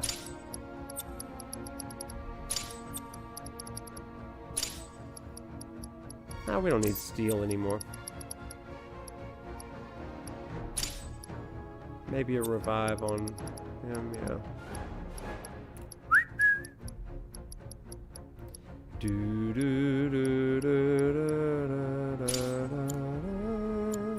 Okay, let's go. This will be fine for now.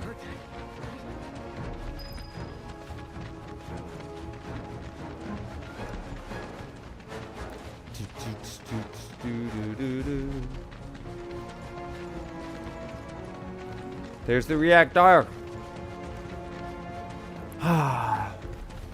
Something to do with the reactor.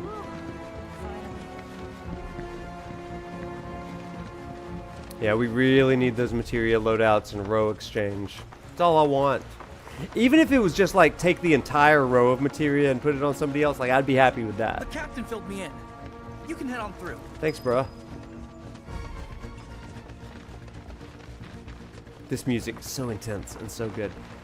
Y'all know I love the whispers, right? If you have not seen my video on the whispers,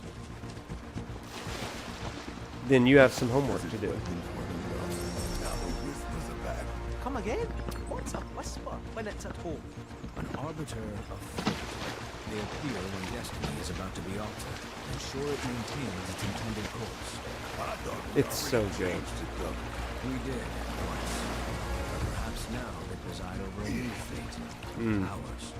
And that's what you get for being curious.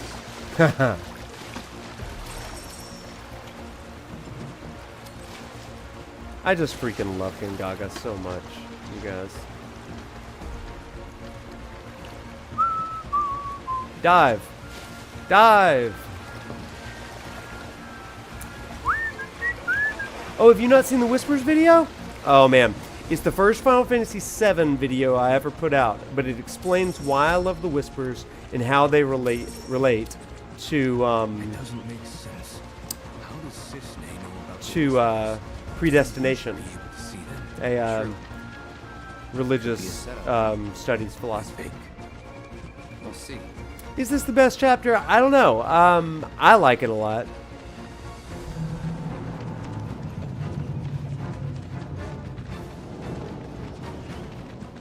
Oh, we don't need to go that way.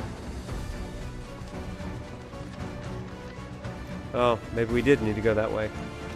Oh, listen to this music! Oh, thank you so much, Amy. That's the homework, you guys. It's only about 18 minutes, I think. Enjoy. Make sure you leave a comment. Let me know what you think of it, too. That'll keep the discussion going. It'll actually dovetail nicely into my Buddhism video, actually. And I actually have a sequel video to The Whispers coming out in early December. Just after American Thanksgiving. Yeah, it really is just like an amazing...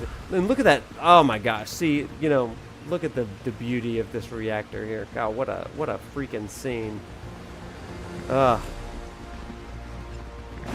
Yes, sir. I've got a sequel video to The Whispers because Rebirth gave us so much Whisper content that I was like, I gotta add some stuff to it. So, yeah, we're gonna have to come back here when I get that PS5 Pro.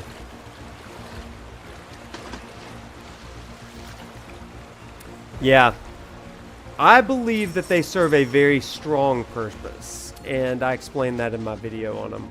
And I'll explain it even more when the sequel one. The sequel video is going to be about it's going to be about the Dark Whispers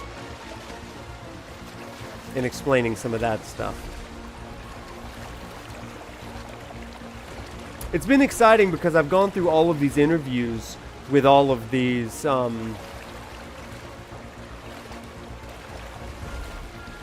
other content creators. And now I'm finally getting to the place where I'm like, okay, I'm ready to put out my thoughts on all this stuff. I've done the research. Now I'm going to share it.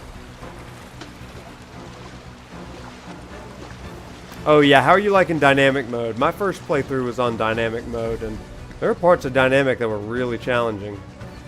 Just because it scaled with you. This is very Last of Us coded.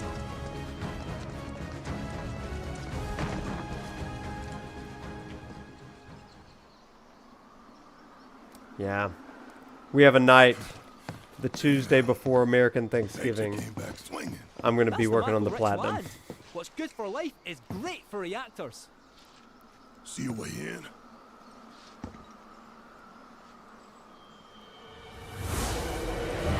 Whispers, though not as we know them.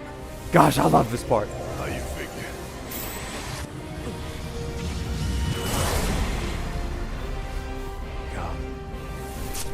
It's time.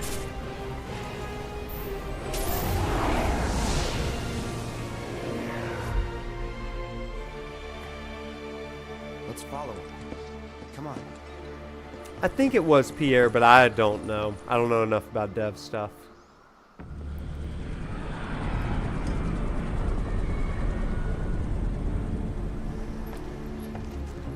We must be close by now. How much longer? We expect to arrive within the hour. Then I'd better choose a Pro, suitable Premiere toy. Pro. Will that be necessary, ma'am? Of course it will. I'll make sure that it is.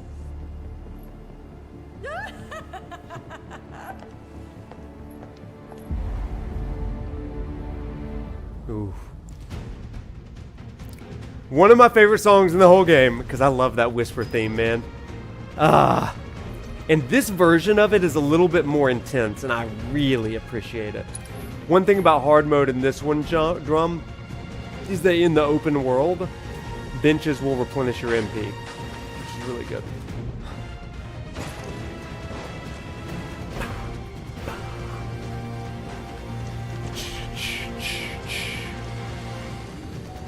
Doom, doom, doom, doom, doom, doom, doom.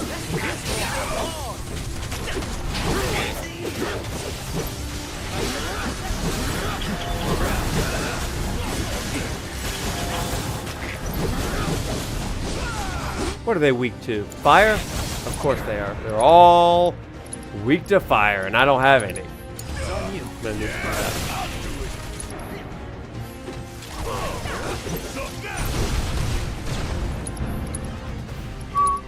Dun, dun, dun.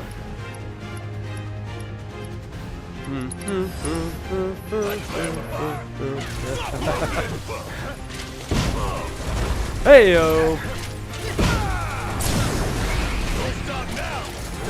I'm not just a fortune teller.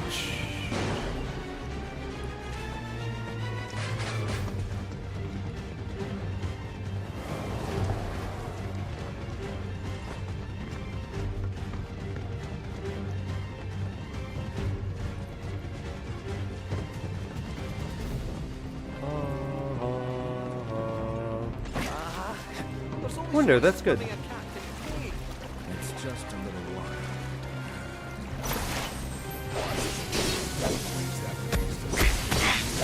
Deal with that. All right, Kate, let's do this.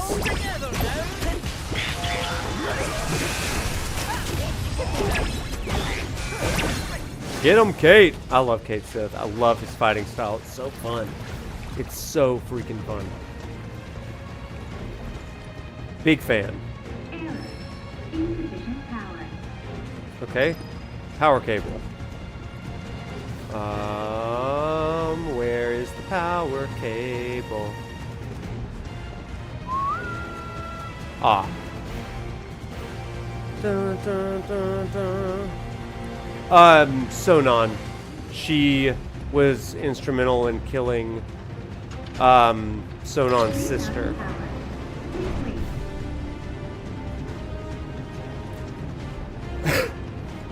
No, Nero technically killed Sonon in the DLC, but Scarlet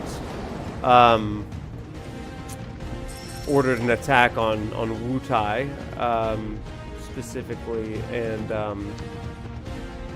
yeah. But it did have to do with Sonon. And Sonon.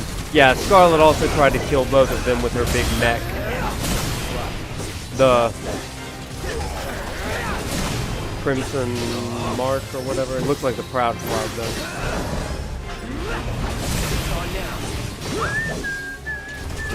Nothing to it.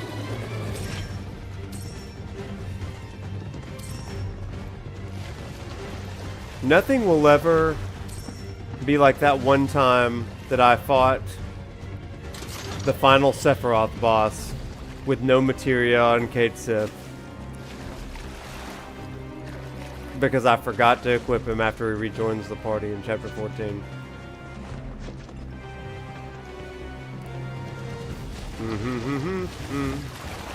Coolant control. I want to look up one thing real quick. Just because we need to make sure that our materia is properly equipped, everybody. So we have Forgotten Specimen. Not that one. Specimen.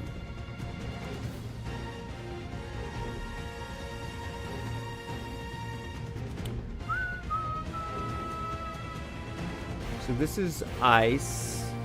Got it.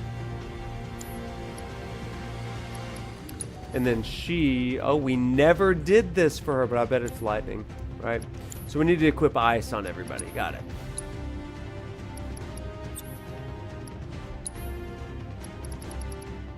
Good news. I have plenty of ice.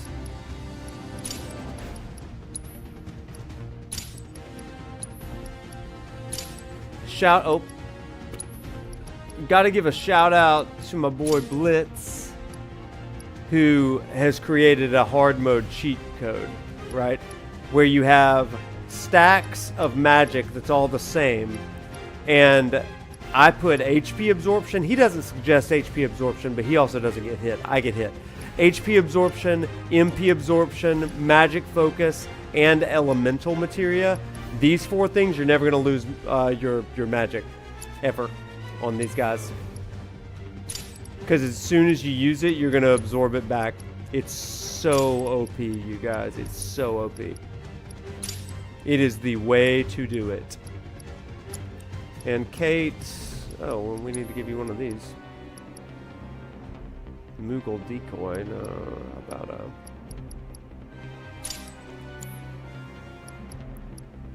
do I really want... I think I want red on my team, actually, for this fight.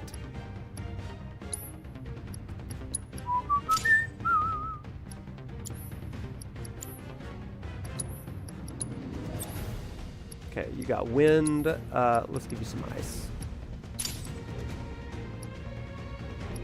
Oh, Yuffie is so OP and so good. I love her. It's a shame she's not in this fight, but... Alright, I feel like we're ready. I feel like we're ready, everybody. Now, these guys I don't think are... Yeah, they're not allergic to ice, so I kind of jumped the gun there, but... They're still fire. It's on you. Bring in the heat. Oh, we got a blizzard here. Oh, but they're not blizzard. They're fire. What am I doing? Yes, I said they're not allergic to ice. What do you call it? Weak to ice? Like a normal person? Weird.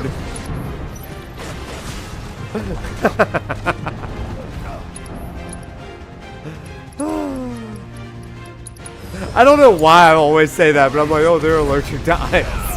Cloud, no!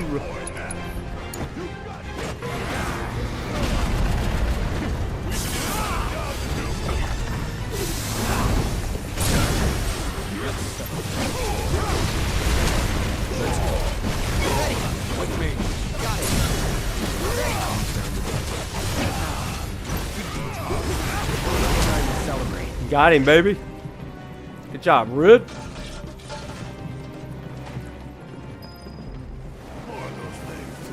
What a surprise.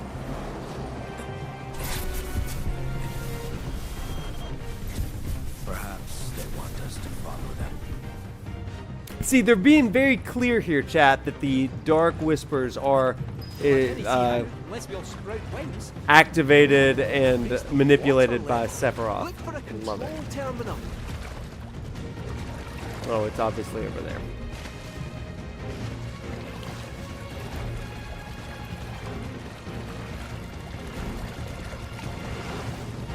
Baja Brain Blast. I would love a Baja Blast right now. But no, I have to get a good night's sleep tonight. I have a physical tomorrow morning. Going to see Professor Hojo for my physical tomorrow. Get that Mako infusion. No time to waste. Well, we destroyed those guys. Physicals are so good. We love it. Power cable, right? Yeah. Okay. Where is the power cable? You also don't have power. Got it. I know.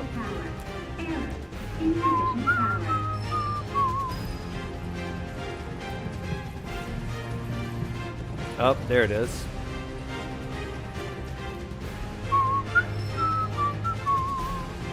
Oh, a way to connect it, of course.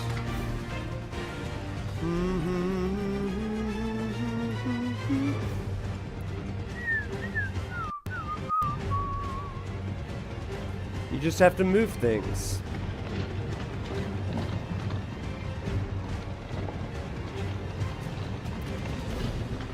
just like in real life, when you have to move things around.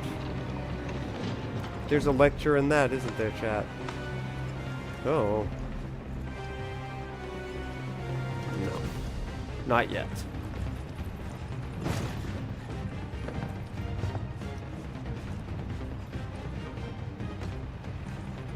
Okay, now run, go. Good.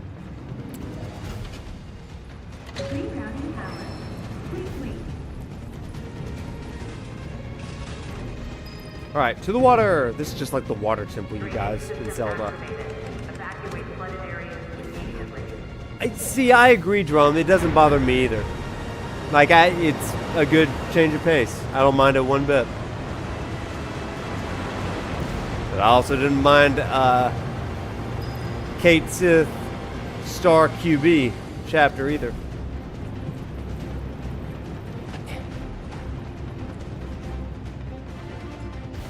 Oh man. Oh. Alright, to the water.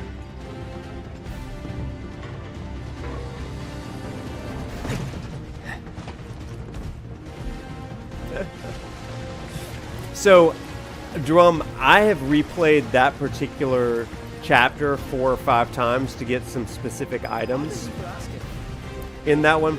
It's really not that bad.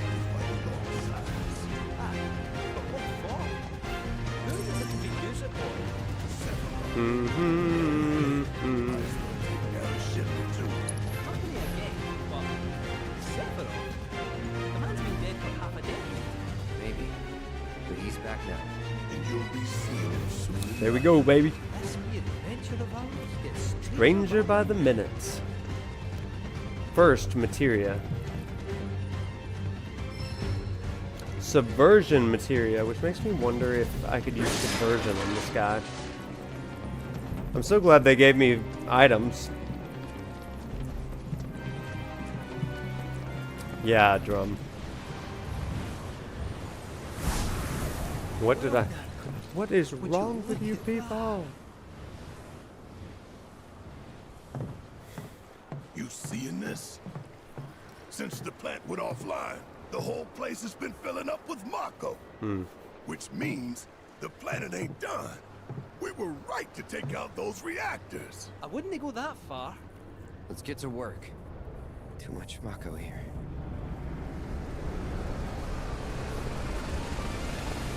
Oh no! That's a Relnica! A Relnica. How did they? You told them, didn't you? What? It wasn't me! I swear!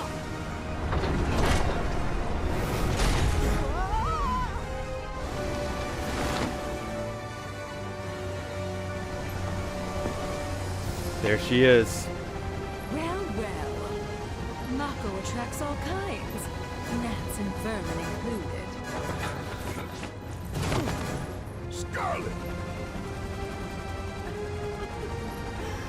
Thank goodness I had the foresight to bring some exterminators.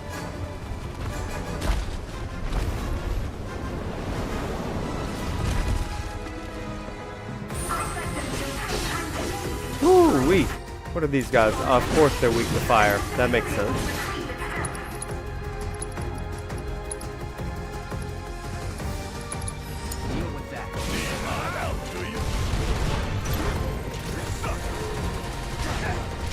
Are they? Does he have fire in his... I guess he does. Interesting. Alright, I'll deal with it.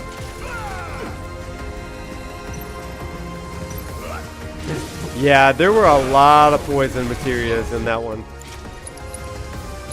Oh crap, not the right thing.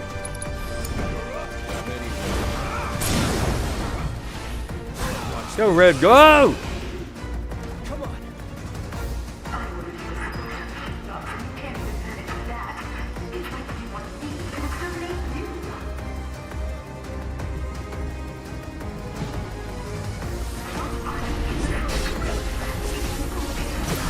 Burn him up!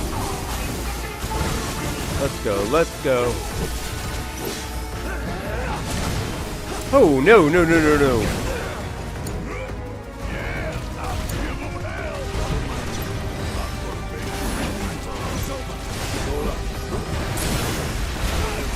Man, we are like pretty good against these guys.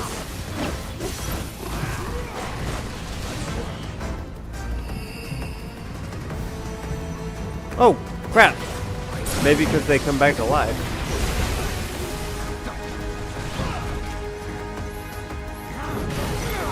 Woo.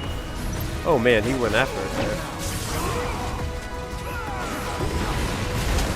Nice.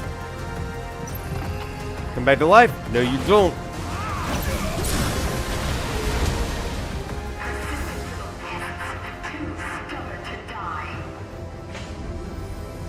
Remake is...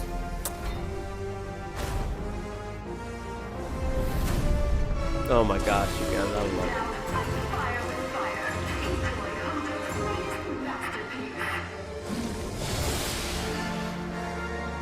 Let's go. I love this song, you guys. Whoa. It goes into that sick Midgard Stormer theme, too.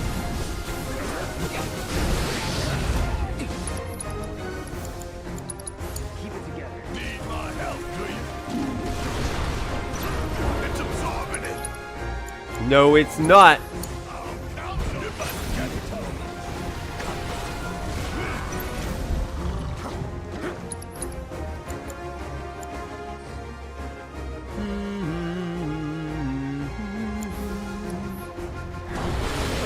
Ow.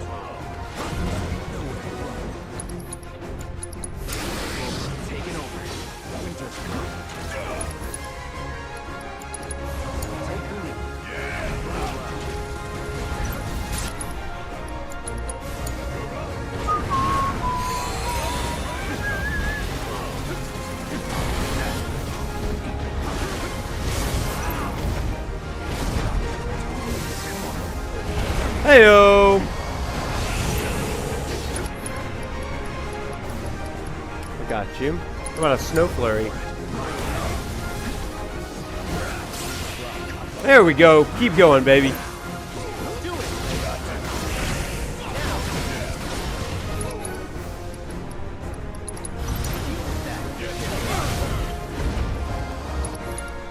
Let's do a quick cure.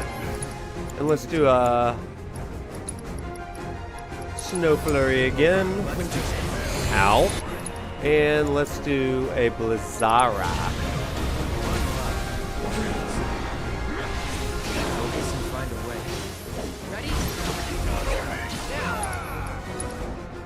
Partners in pain. Gotcha. Gotta hit him, Cloud.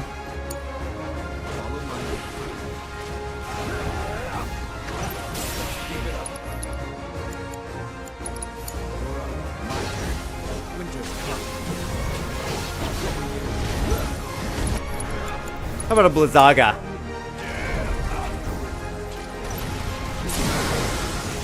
Oh yeah, baby, let's go.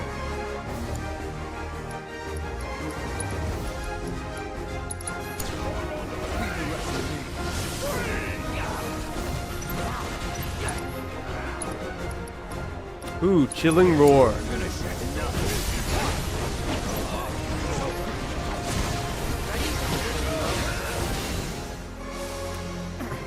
My favorite part of the song. Ooh. Hey, asshole! Over here! All right. I'm good. Yeah. I'm about to tell you. Wanna do this? You know I do. Best part of the song. Oh my god, I love it.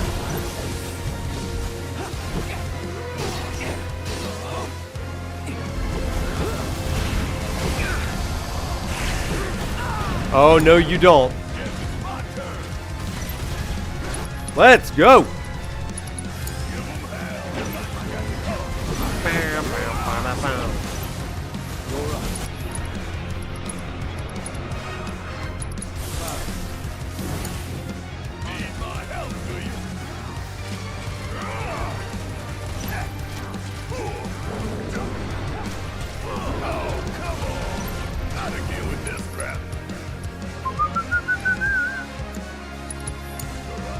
It's so good. The drums add so much to this song. I love it.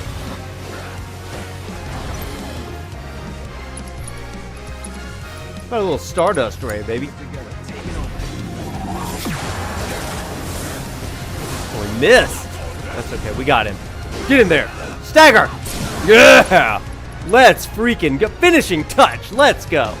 I want to see it. I want to see it, baby. Go.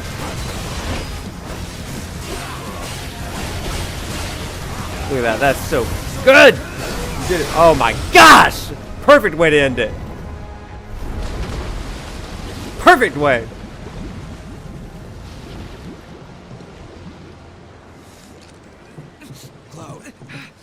First try, baby.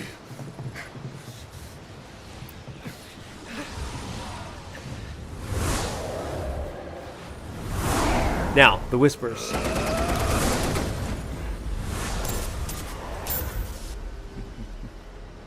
Let me help.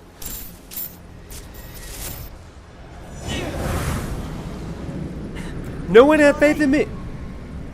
You have little faith.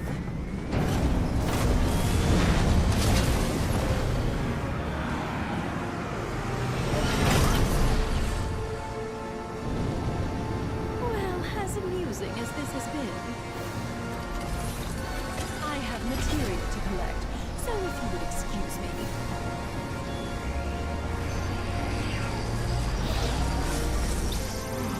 Time to die. Gah! I freaking love this chapter so much. Y'all are right. I just freaking love this chapter.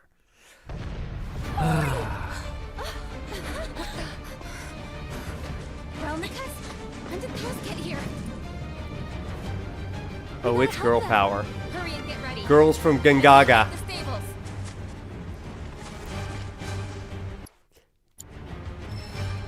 Okay, first things first. Ladies, we got to get our materia on.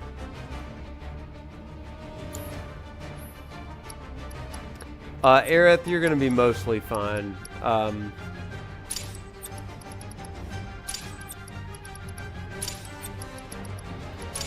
Just got to put all the good stuff back on her.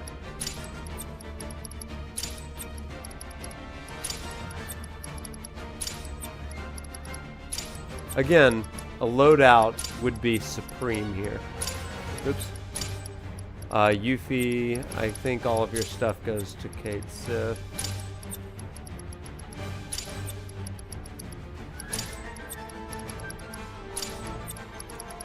Alright, go ahead and get your votes in for how many times I'm gonna die. Teacher's pets always say he'll get it first try. And I remember those.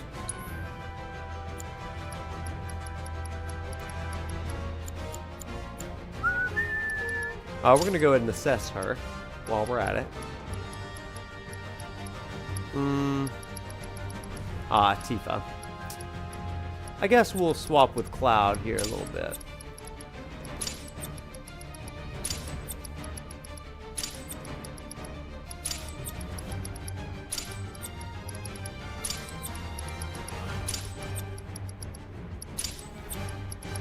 See, again, guys, we wouldn't have to do this if there were materia loadouts. It's really the main critique I have for the game, to be honest. Okay, I'm happy with that. Bahamut Arisen, Phoenix. Yeah, we feel okay. Okay, now. Scarlet was hard even in normal mode, yeah. Well, we're going to see how she is in hard mode. Check it out. I'm going to give her a ribbon just because I don't know what's coming. I feel mostly okay with this.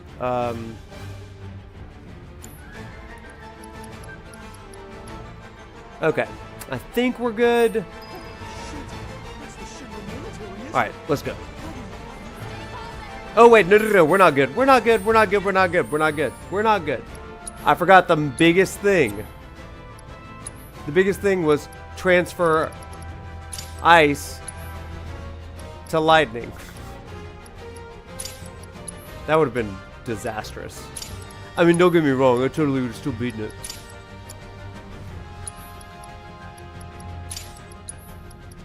All you naysayers. Say Prof couldn't possibly get it on the first try. Ye of little faith. Does she have the unique weapon, auto weapon, and yeah, okay. We're okay, we're good now. Let's go! Girl power! Take the chocobos. Thanks, Sisney. You want to join us? We can have girl talk on the chocobos. And just in case. Good idea. Thanks. It's a total mess inside the reactor. We should help you get around. Since I'm searching for ah ha ha, Amy. I like the humor. That's good. Don't ask me why, but my gut is telling me that something big is about to go down. And while Bye, I'm Smith. not, Thanks so much. right. Don't worry. Have a good night. Whatever it is, we can handle it. Rest those vocal cords. Don't sing like me. Okay, let's go.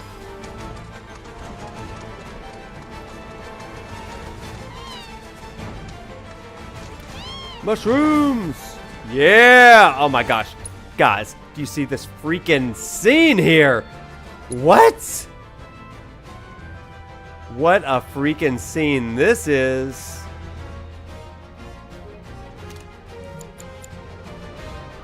What's up, sub? Yes, this is my first hard mode playthrough. I have a tendency to only stream on hard mode. It makes it interesting for me, right? Instead of just like lecturing through normal or easier modes. I'm a glutton for punishment.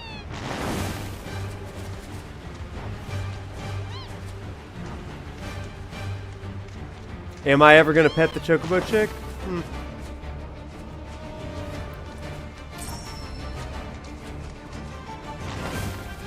Sis, nay. Oh, streaming harder games? Yeah. This song is so good. Well, when I streamed Shadow of the Erdtree, that was a challenge. Oh my gosh, look at that. Oh, that's another great image right here. Oh my gosh, look at this. Tifa is unfazed.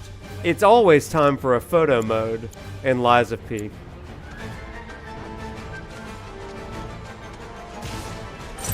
Alright, Tifa, get him! You can do it if you insist. With the power of this providence.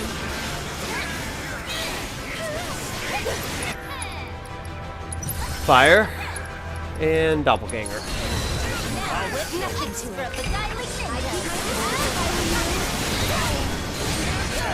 Come on, just get them all, Yuffie.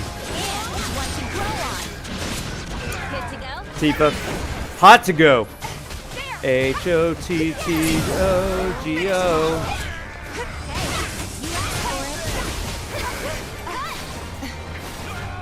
Watch yourself. I'll show you what I can do.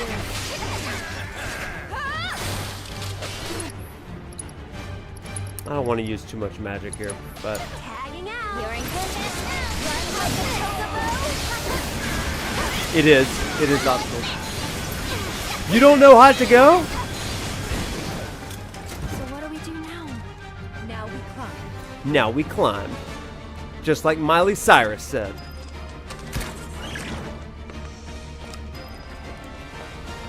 You know, when you work on a college campus, you just know these songs. H-O-T-T-O-G-O. You can take me high to go.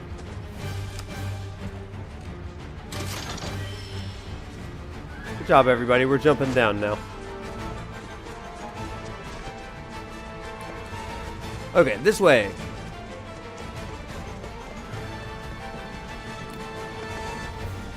H-O-T-T-O-G-O. Tifa, Aerith, Yuffie to go. I am not playing Ever Crisis, but I do kind of keep up with it with the lore of it all. I don't love mobile games, and I don't love gacha games. So But I love the lore of it. The only mobile game that I really played a lot of was First Soldier. The big Gongaga scene tonight? Yeah, I mean, that's what we're doing right now. So.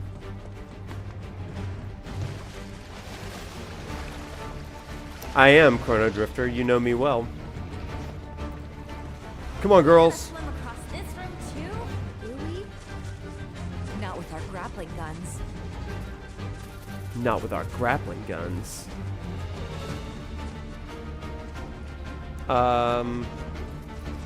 Should we be using our grappling guns?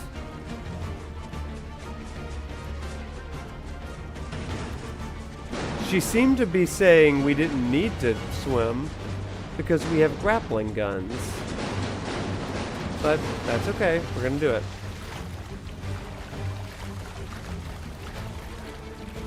Re-recording footage? Honestly, I probably should.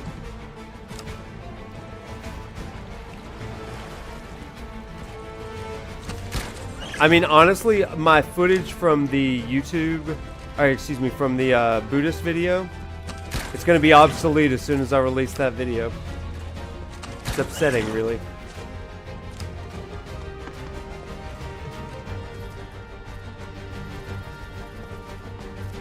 Oh, there we go.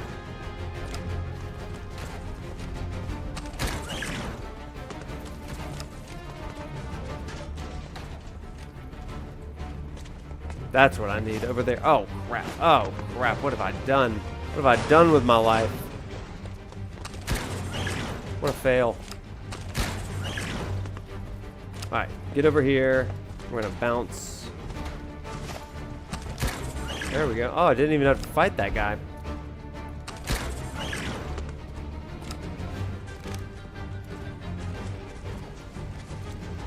Oh, there we go. Oh, these guys. Maybe we don't have to fight them. Ah, maybe we don't. Okay.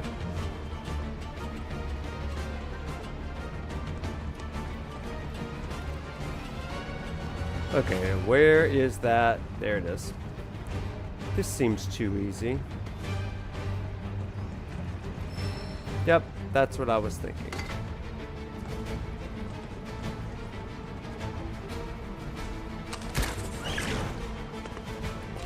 I want that First Soldier game bad.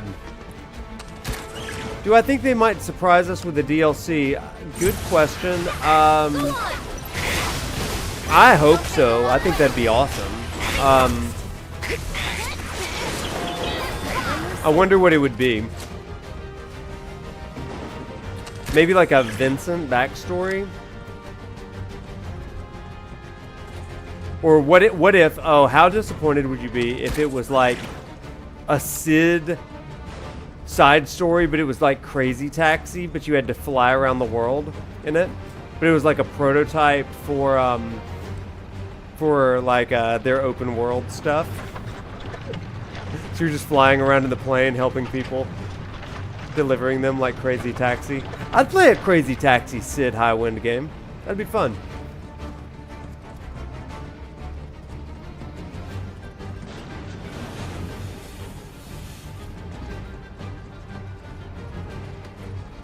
I think we'll get DLC after Part 3 too. I think that's smart.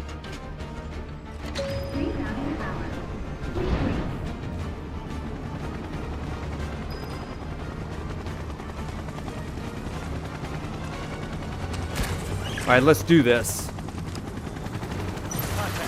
Don't let him escape. You're up. It's your turn. You're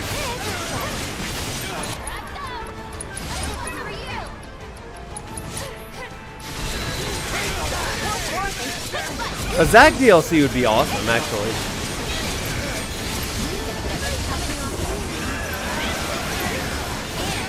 Just obliterated.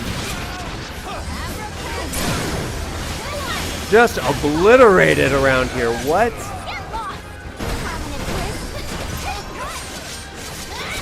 at that ninja. Look at that ninja go. Go ninja, go ninja, go. Everybody, today I told my Final Fantasy 16 class the story of Spirits Within. Because we got to a boss that used Spirits Within as as a special move. And so I explained to them where it comes from. And I explained that your own ProfNoctis once took 16-year-old ProfNoctis went on a date to Spirits Within, and it was one and done. Because why would you ever go with somebody to see Spirits Within and go trust them about anything in life again, right?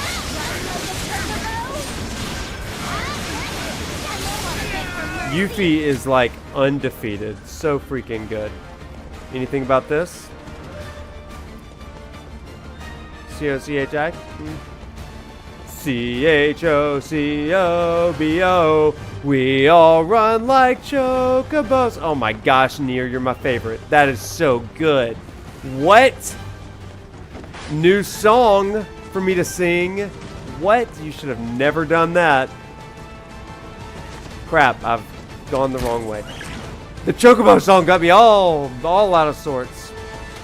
C-H-O-B. Oh, C-H-O-C-O-B-O.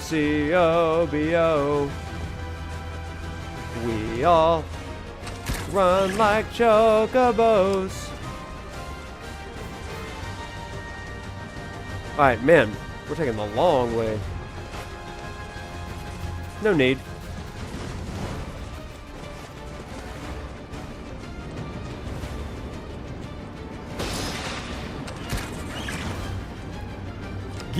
Get going. Spelling with ProfNoctis. Much like playing piano. Okay, we made it. Oh, well, kind of. Bench first, and then we go. We are speed running. We're trying. Get out of my way. Dadgummit! Let me live my life.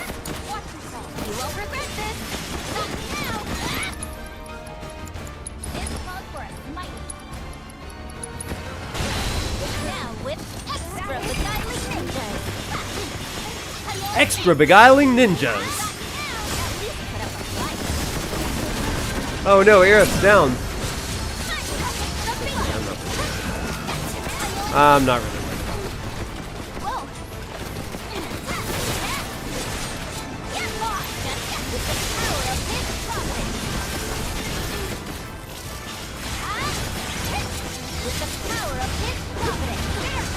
There we go. With the power of his providence. Let's go. Hey, everybody, look alive. Oh, Yuffie, you're not gonna die, are ya? I guess she is gonna die, huh?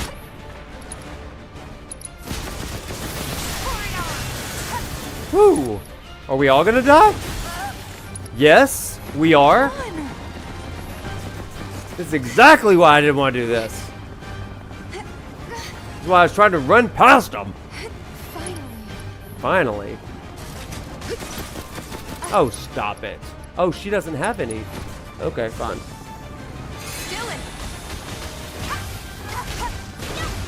We'll have to put a revive on her. I forgot about that. Give him your all. Bring it. There. There.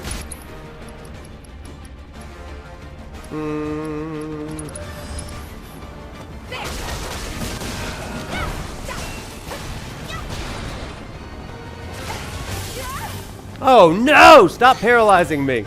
I will summon somebody on this little thing.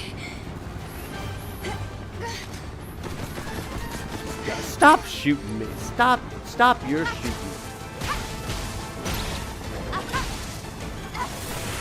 One step at a time. Get away. Okay, everybody, we're going to take a little breather because that was harder than it should have been.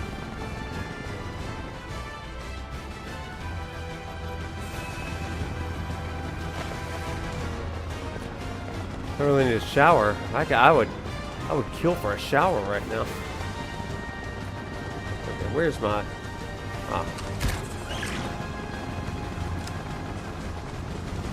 Okay, is everybody ready now? We gotta keep moving. Tifa, you're so fast.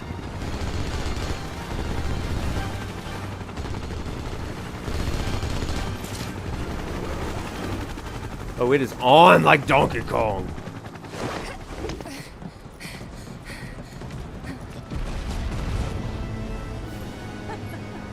Hey, it's that hag! It's that hag!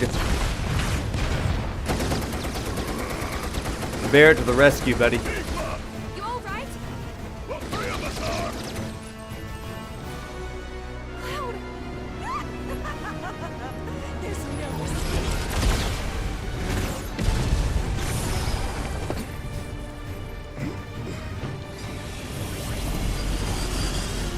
Oh, that'd be fun. Who did that? Hey, Scarlet! Remember this Wutaian savage? She's coming for your wrinkly hide! Why not take us on? We'll go easy on you. Girl power. Promise. Actually, that's a better picture because their eyes are open. Got it.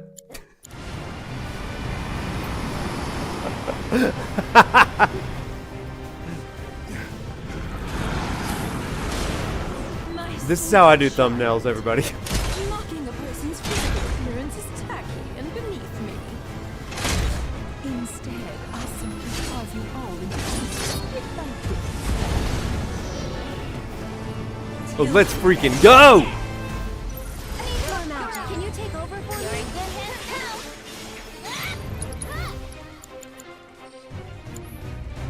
First of all, let's assess, and then once we know, yeah, lightning, we all knew. So now, let's go lightning, Aerith, we're gonna go ahead and obliterate.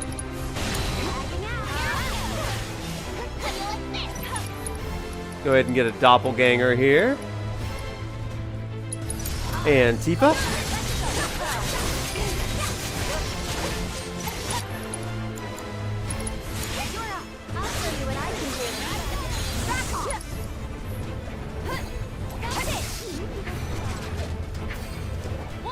A little more, Aerith. Yuffie, you could use some help, but not yet.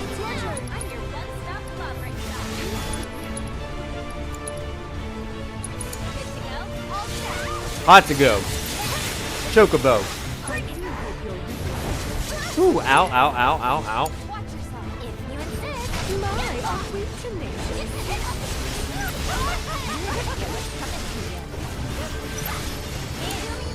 So it's my turn?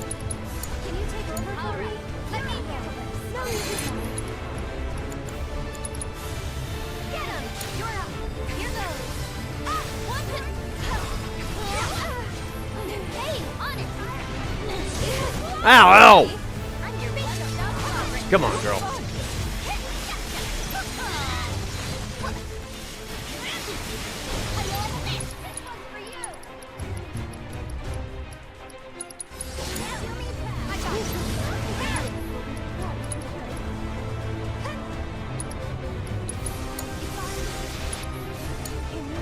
Don't let me down. We've got to get through this.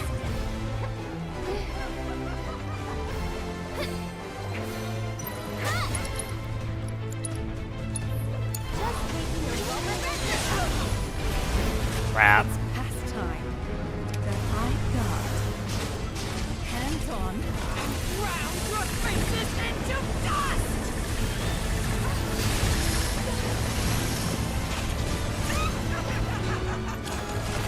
Freaking cackle.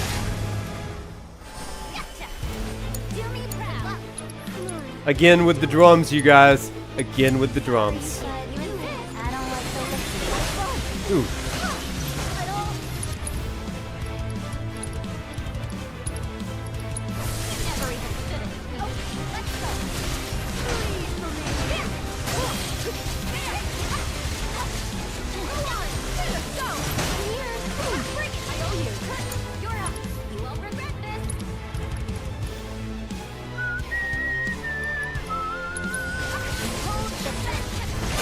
Ow, ow!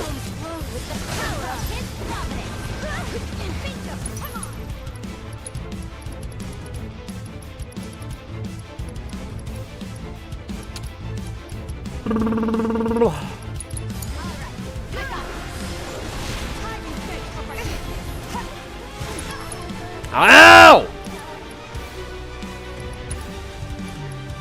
Aerith, this one's gonna be on you, girl. We're gonna have to raise her back. This fight's not over yet.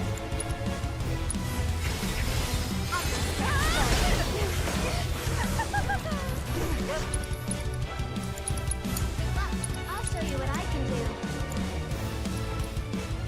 Did we raise her? Apparently not. Get up, Yuffie!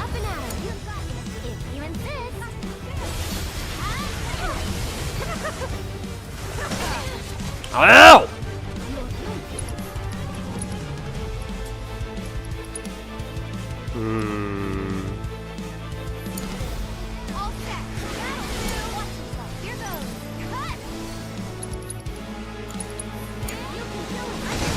No! Crap! Stay alive! Ow! Let's go. Let's go. Ooh, ow!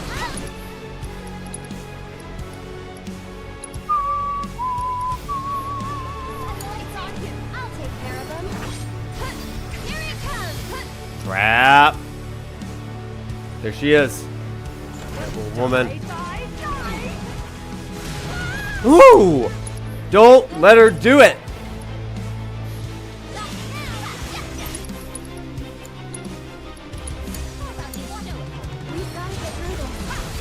No! No! No!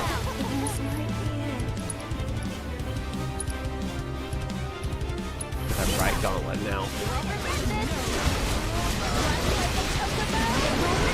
There we go, girls. There we go, girls!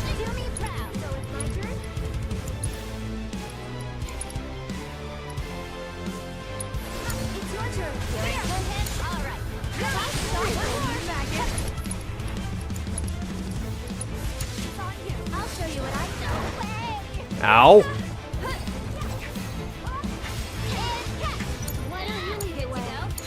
Crap. Do it. Cyclonic kick. Fine.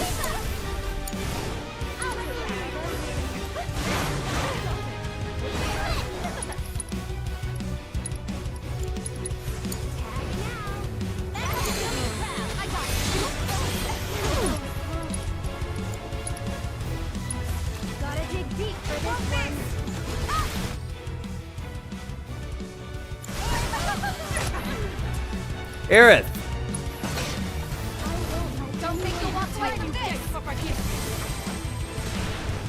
There we go. Now, go! Dolphin Flurry. Oh, come on. Coward! You're not getting tired, are you? Coward! Come back! I had her and she knew it. Here, a personal favorite. That's it. You've got this. You're in good hands now. Done for. You're in for a show. Come on, Teeps! I'm coming. Get him. Tagging out. You over, Brett?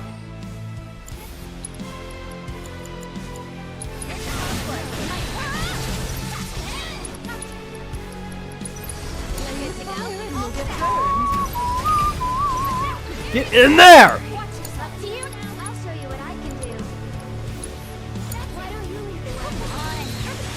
No! Back it up! Come on, we've almost got her! Almost got her staggered. Staggered, let's go!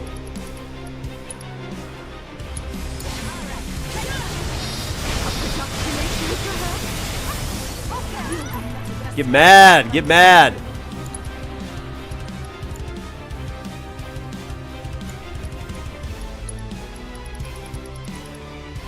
Let's try.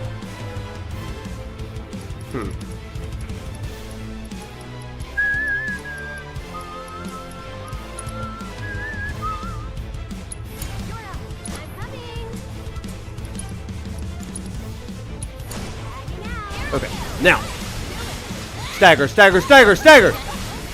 Stagger! Come on! Dadgummit. Get her! So close, stagger her! Oh my gosh! What was that?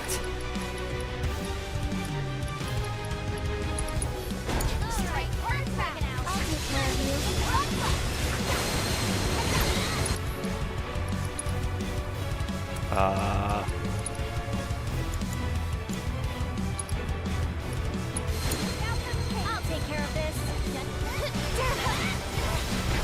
Got her, baby.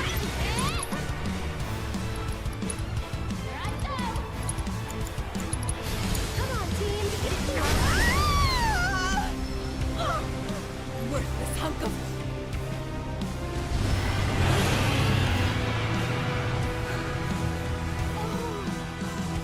It's gorgeous.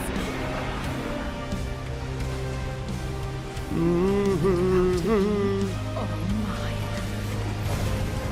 Get back here! I don't think so.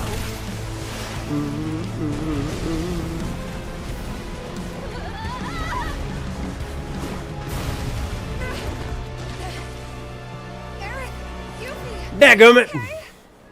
we're fine. Just go. Don't let that hag get her grubby mitts on my materia.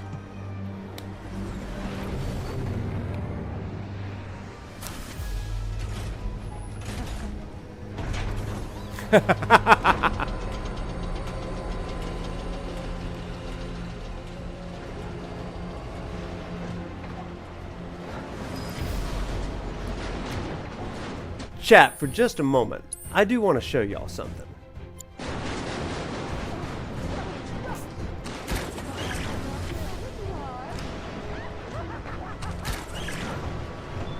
Let's go. Let's go.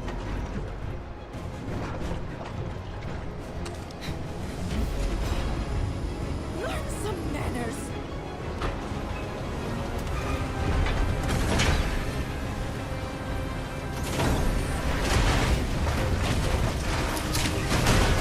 Ah, Tifa.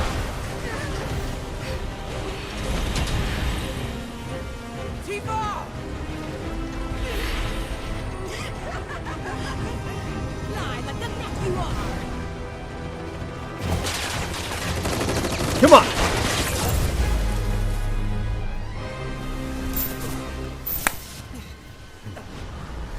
Let that righteous anger guide you.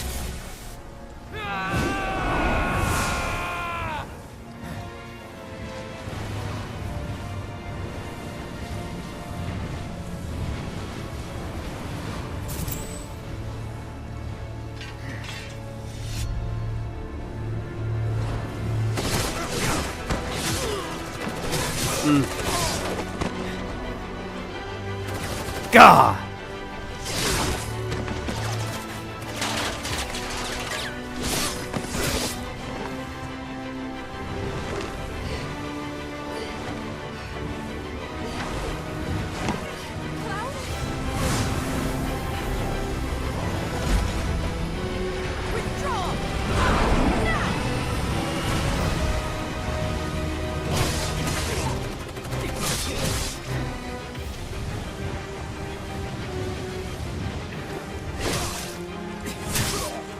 God.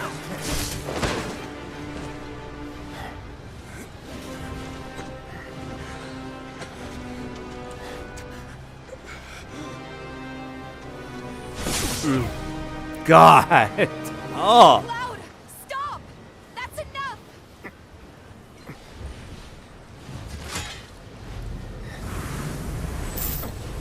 Oh, it's so good.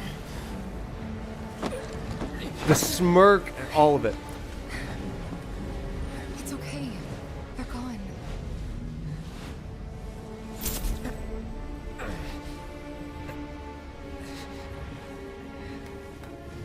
Cloud, don't let her fool you. She has no scar. You have no scar.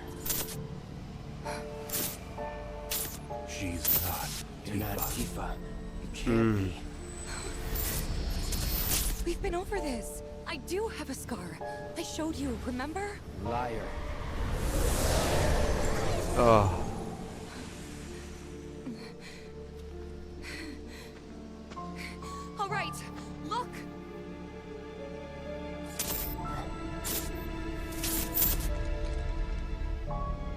hate, those we love, those we fear. Genova would become anyone to fool her prey.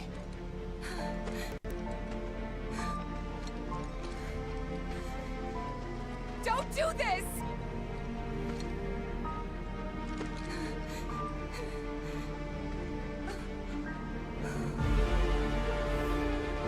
But I'm no fool.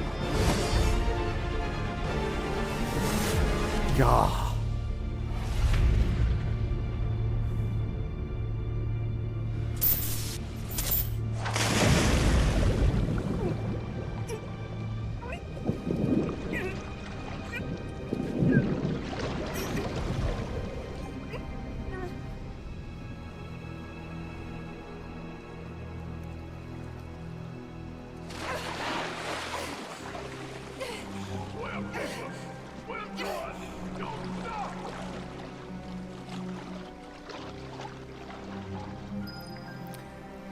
Now, before we do that, though, I mean, it's important to know, like, from where they were, Sub already said it, but there is not a good vantage point where they would have been able to see anything but Tifa just flying off there. And so I've seen a lot of discourse of people saying, how could they trust Cloud after he did that to Tifa? Well, they didn't see it.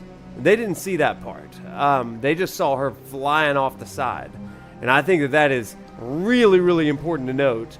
And it's also important and complicated when Tifa covers for him, right? That's a lot that we're gonna have to talk about at maybe a later date. But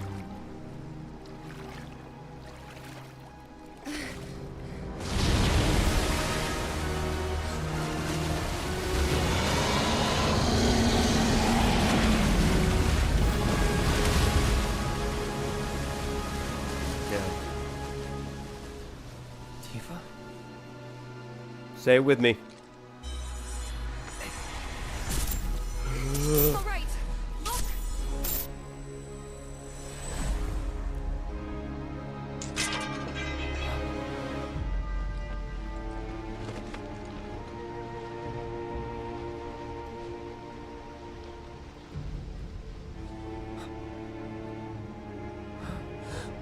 Tifa!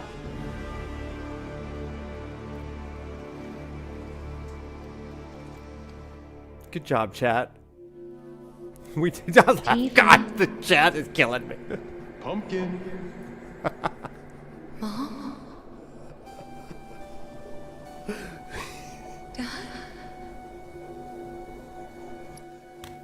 Chad, I freaking love you. The way you all just yelled Tifa in the chat has made my night. That was amazing. Everybody yelling Tifa. Oh my gosh. Okay. Yeah, this song is amazing. It's so freaking good. All right, let's go. Let's do it. Tifa, over here! Come on, this way! Yeah, come play with us!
This part is just so powerful.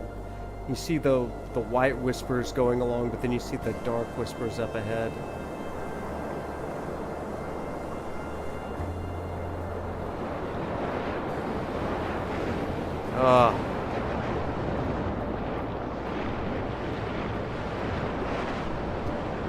And the way that they're fighting, just like...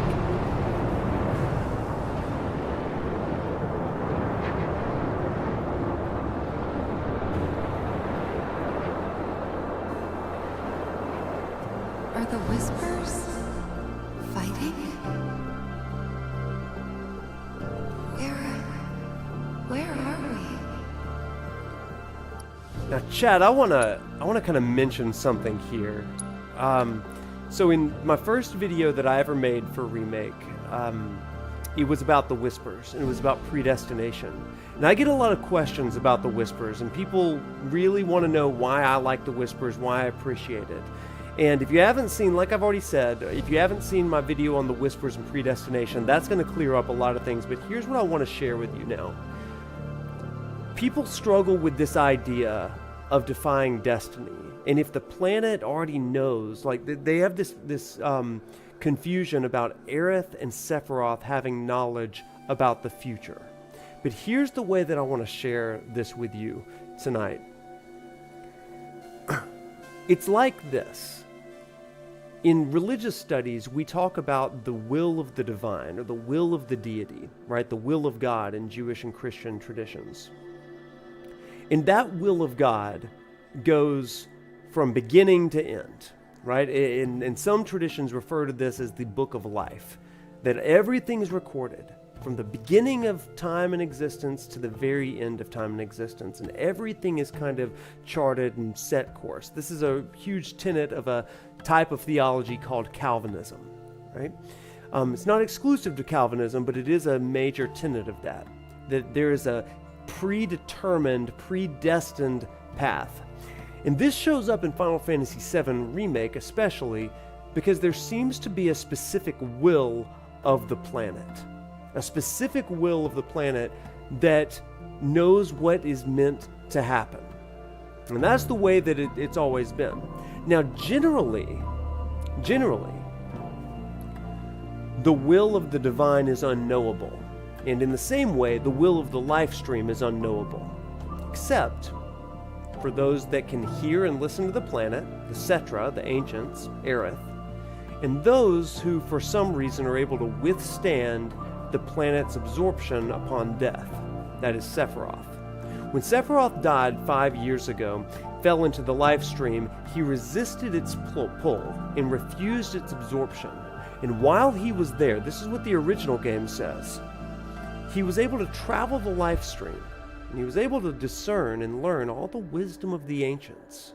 What's the wisdom of the Ancients? It's the knowledge of the planet. It's the knowledge of everything that was supposed to happen beginning to end.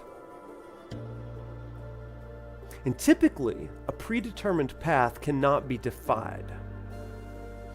Mainly because you don't know it. And your very defiance may just be the will of the planet. But one who has read the Book of Life, one who knows that unknowable truth of the predetermined course of history, that one is able to use agency to break the will of the planet.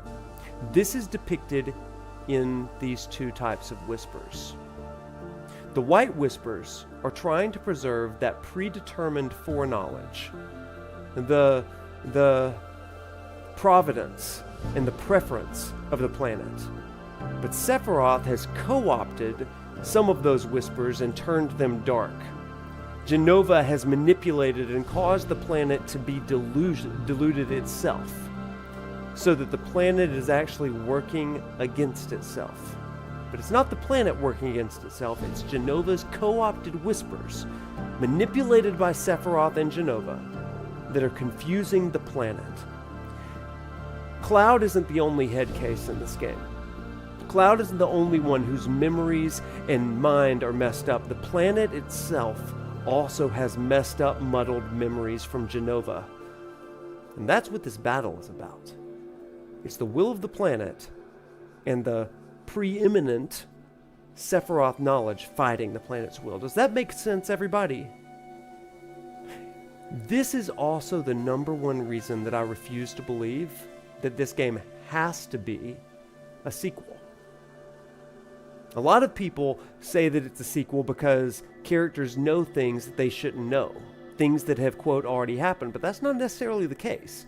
They know the path that it was supposed to take. The course of the planet's will. Sephiroth knows it, Aerith knows it, but it's explained in-game. It's because of their relationship with the Lifestream. Does that make sense? Now, it could be a sequel. I'm not going to be disappointed if it is, or whatever. But that's why it doesn't have to be a sequel. Does that make sense, everybody? Like, that's like my big thesis for this. And again, I kind of explained this a little bit in that first video, but as you can see, I've got a lot more to say about it in an upcoming video, as well as explaining how free will and predestination can coexist. That's going to be in my 3rd video in this series, coming out in early December. So, get excited about that. Let's continue, shall we? Thanks for humoring me. This is where I and a lot of people do disagree, but like, it's all valuable stuff, I think.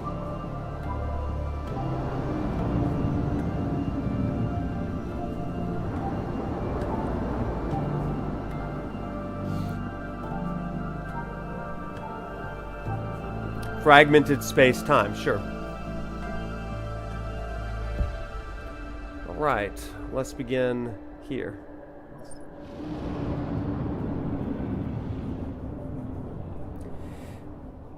And I'll say something about that as well.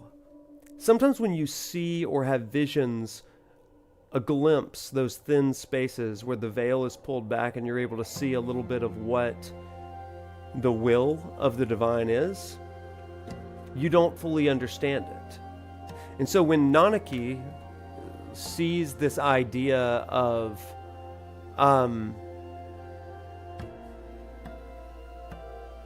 what happens, the ending if we fail here today, that can be a misinterpretation. It doesn't have to be this idea of what happens if we fail today. It could simply be, oh, this is something else. That's a really interesting sort of dynamic, but we don't always understand what we're seeing, right? Yeah. Okay. Let's continue. That Tifa theme, hear that? I'm gonna go find my mom. Then Look at I'm Cloud. coming with you, Tifa. Me too. Mountain Evil, here we come.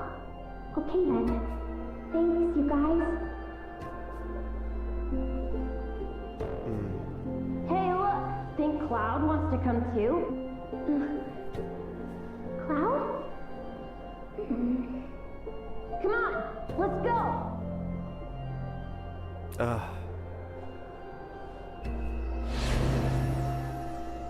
Cloud, is this... Am I dying?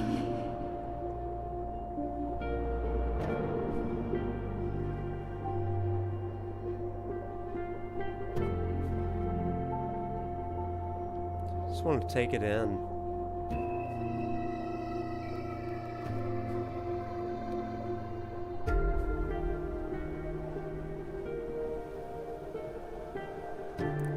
Let's go to the mountain. Relive your memories. It's interesting how it says...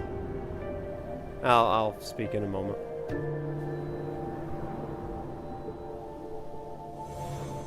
Tifa, stop! We have to turn back.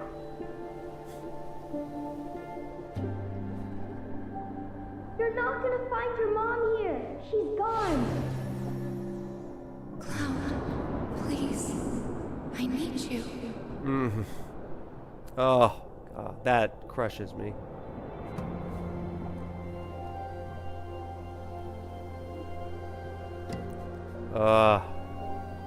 They're so good, right? I just love the reconstruction of these fragments of memories, right? And this is such a great foreshadowing of what we're going to experience. Right. It could be either one, really, but I think that one thing they are setting up for, I'll say more in a moment. Just promise me one thing.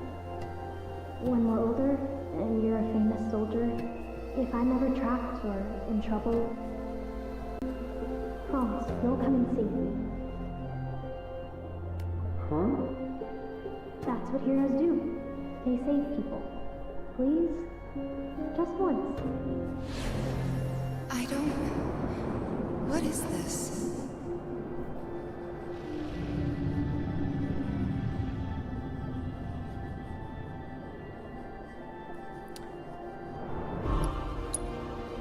Chat, something to think about before we get into this next sequence. All of these memories, they're shared memories between Cloud and Tifa, right? They're these shared memories where Tifa doesn't exactly know what she's seeing. But one of the issues that I had with the original game was that Tifa doesn't have a framework for remembering fully the memories she had when she was a kid. Because it could have just been Genova implanting those memories to confuse her, or what was real, what was not. But this is a moment that kind of prepares us for that moment in part 3, where she's in the Lifestream and she sees these things. She doesn't understand them, but she's like, this is real. These are my actual memories. They live in the Lifestream here. And this is something that I think is going to be really, really powerful for part 3. And so she's going to be able to say to Cloud, no, I saw what happened when I was in the Lifestream. You are real. You are the real you. They're not just fabrications. And I think that's a really, really cool thing to get into. So we're going to see some of that there. The other thing that I'm curious about is, why did the weapon take Tifa? Is it possible that weapon swallowed Tifa to show her these things as almost like a nuclear option, of like a last resort, saying, in order to save Cloud, we've got to get her knowledgeable of this stuff. It's kind of like the planet knew that Tifa would need this in order to take Cloud, because the planet already knows, right? It's already confused about things that are happening as far as Aerith and all this stuff, but it looks at Tifa and it's like Tifa can be the one that saves Cloud here. I think that's a really cool idea. So, let's continue. Music is going crazy here. What a time to pause.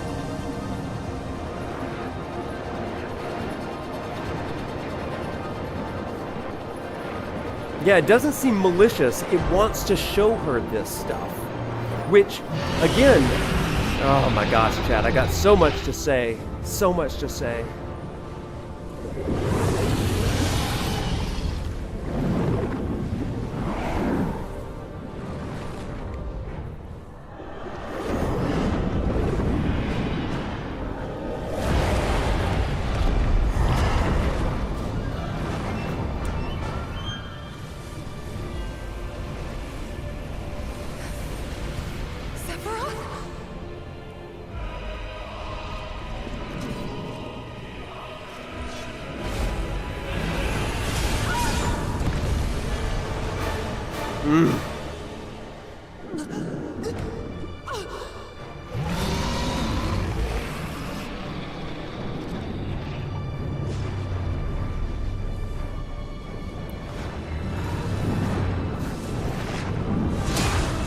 Oh. Now, Chad, I got a big question for you.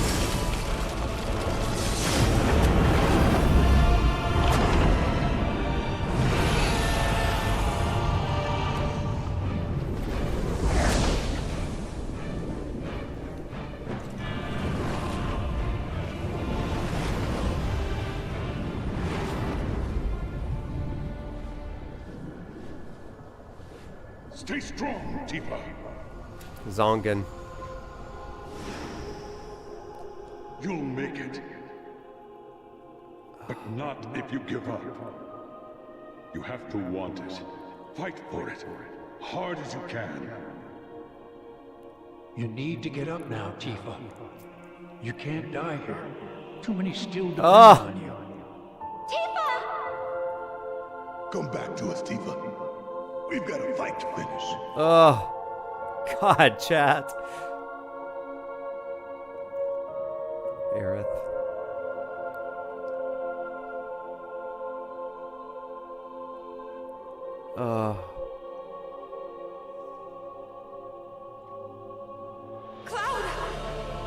God!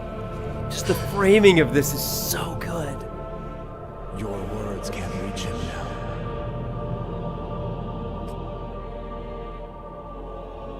No! Don't take him too!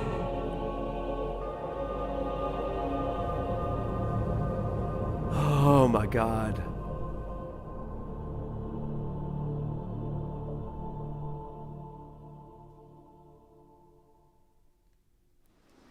A question, chat. So here's the big question that I've got, right?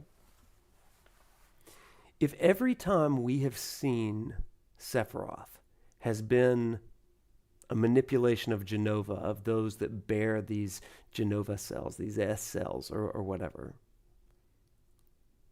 and it's a reunion of Sephiroth's vessels in many ways, is this the first time outside of the flashback that we've seen the real Sephiroth? Is this the moment where Sephiroth's pure consciousness that's resisted the Lifestream but hasn't exactly returned and been reborn, is this the moment that we get to see the real Sephiroth and he sees everything that's happening, and this is the moment where he's acting out? Every other time, it's been a manipulation, a phantom of sorts, a manifestation of Sephiroth. But here we see his pure self. And Sephiroth and Tifa here gets to see exactly. Yeah, the only exception is the edge of creation. Yeah, I think that that's more likely because that's probably some life streamy sort of existence as well. Yeah. Yeah, Sephiroth's body is just in the northern crater, but his consciousness is still kind of out there until those eyes open. Hey! Oh my God! Drugal! What is up, everybody? Welcome in. What's up? Oh my gosh, raid. Thank you so much, Drugal, for the raid. Everybody, what's up? My name's Professor Noctis. I teach Final Fantasy at the University of Alabama, where I am actually a college professor, and thank you so much for the raid. You guys are absolutely awesome. Thank you so much. Appreciate you guys. You came in at just the right moment. We're talking about Sephiroth in Chapter 9 of Final Fantasy VII Rebirth. We just finished up the Lifestream sequence. Oh, do we have the same chair? What's up? Oh my gosh, thank you for the follows. Oh my gosh, you guys are amazing. You came out of your 27-hour celebration, 10 years of partner. Well, dude, I hope it has been an amazing stream for you, dude. Well deserved. And everybody, if you have not seen this week's ProfNoctis weekly show, Drugal and Shoop were both my guests this week, so make sure you go over to my YouTube and check that one out. Great discussion from Drew, great discussion from Shoop, absolutely delightful. Just thank you so much. That was great timing since we partnered. How's the 10-year, man? It looks like you were packed out over there. That's awesome. Oh, gosh. Oh, man, I love it. I appreciate you sharing the love for the lecture series. I appreciate even more that you came on the show. That's so good. I'm glad you enjoyed it. Yeah, it was a good one. Shoop, how you doing? What's up? I'm so glad. You had 10,000 viewers at one point. Oh my God, that's awesome. Congratulations. That's so cool. Oh my gosh. Could you ever imagine 10 years ago when you were first getting started? Oh my gosh. Congrats to you. Congrats to you. I am sure you're exhausted. Oh my gosh. Oh my gosh. And thank you, Amy, for the gift subs to folks. Oh my gosh. Well, Drew, it is so well deserved. Everybody head on over. Give Drew and Shoop a follow and a sub. over there. Just happy 10 years, buddy. And thank you so much for the raid. Really appreciate you so much. That's so cool. Oh my gosh. Thank you, Josh Z, for the super chat. Oh my gosh. That's so good. Excuse me. I'm trying to read what you wrote here. The planet about Tifa, we must protect her at all costs. Planet about Aerith, she's more useful dead. Okay, so here's the thing. Not just useful dead. I have lots of thoughts on that, but we'll talk about that in Chapter 14 stream. So, oh my gosh, thank you so much. Thank you so much for the subs. You guys are awesome. Y'all are awesome. Thank you for the gift subs, everybody. Well, again, thank you so much. Like I said, we're going through a Final Fantasy VII Rebirth lecture series. Like I said, I'm an actual faculty member at the University of Alabama where I use video games to teach about religion and psychology and English, literature and all that kind of stuff. So if you like that sort of thing, thanks for the sub. I stream every Tuesday and Thursday night, 7:30 p.m. Central. So it's good times. Again, thank you so much for all the subs. Whew, man. Well, thank you, everybody. That was so unexpected, and that was awesome. Love y'all. Hey, please go reunite with sleep. You need to, and well-deserved congrats. Thank you so much for that. Well, we're going to continue with Chapter 9 here, and just kind of go on with our discussion here. We're getting into the weeds here, talking about Sephiroth and stuff. So let's end this story sequence.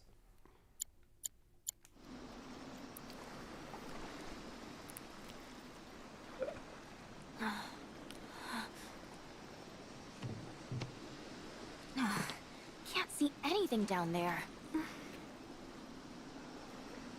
There we go.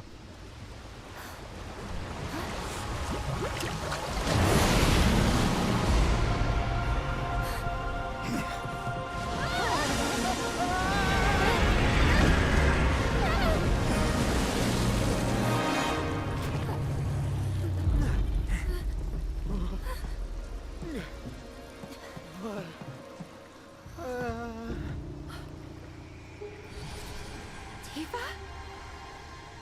Barret! Coming!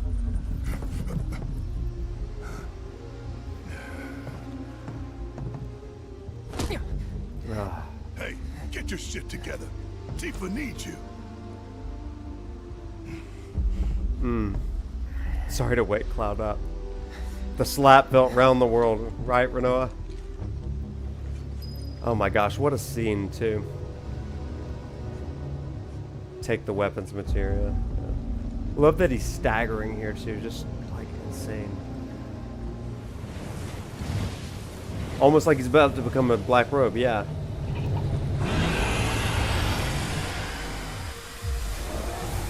Oh, man. Alabama, University of Alabama, Tigress.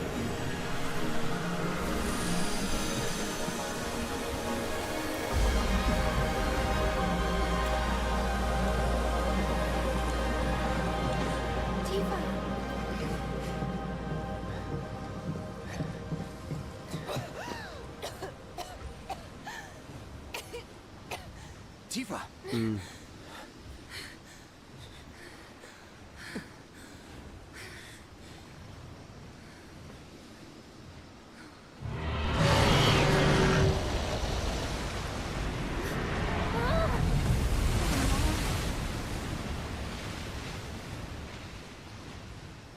Good luck down there.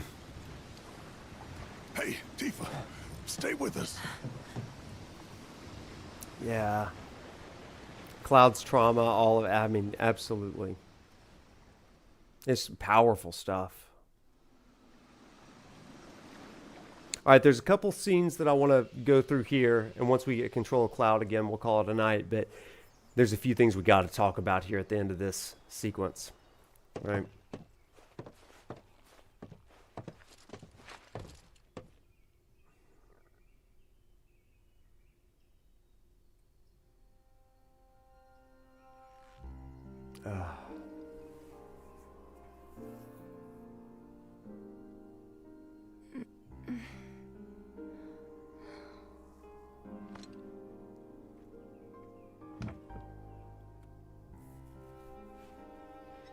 I'll go get the others.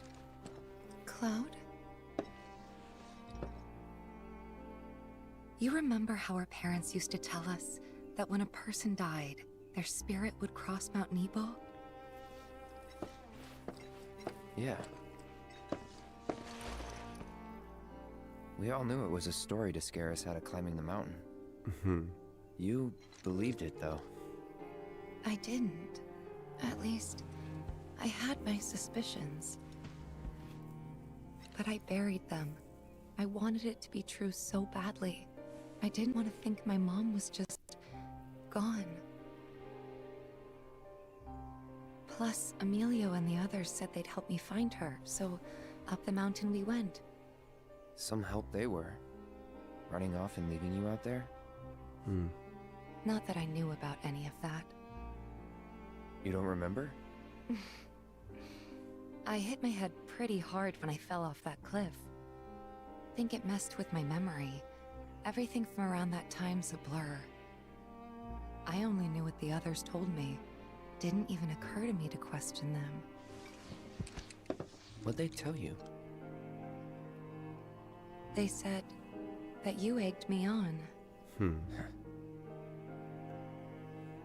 But now I know that's not what happened at all. When the rest of them ran, you were there for me. Yeah. You stayed when I needed you most. If that's not a hero, then I don't know what is. I'm no hero. What kind of hero falls off a cliff with the person he's trying to save and pushes him into a pool of Mako? Sometimes, I don't even know who I am. I forget things everyone else remembers just God, fine. it's so good. And know things I've got no right knowing. It's like there's different people inside of me. And the worst part is, I can't even tell where they end and I begin. Go on. Soldier cells degrade. I think that's what's happening to me. That I'm falling apart. That's not going to happen to you.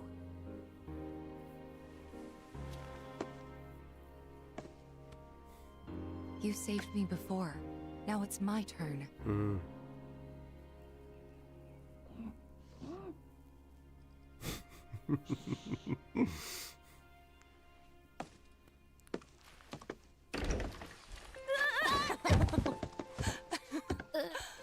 Aw, worried about little old me?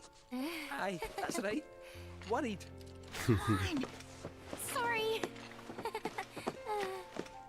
Such kids.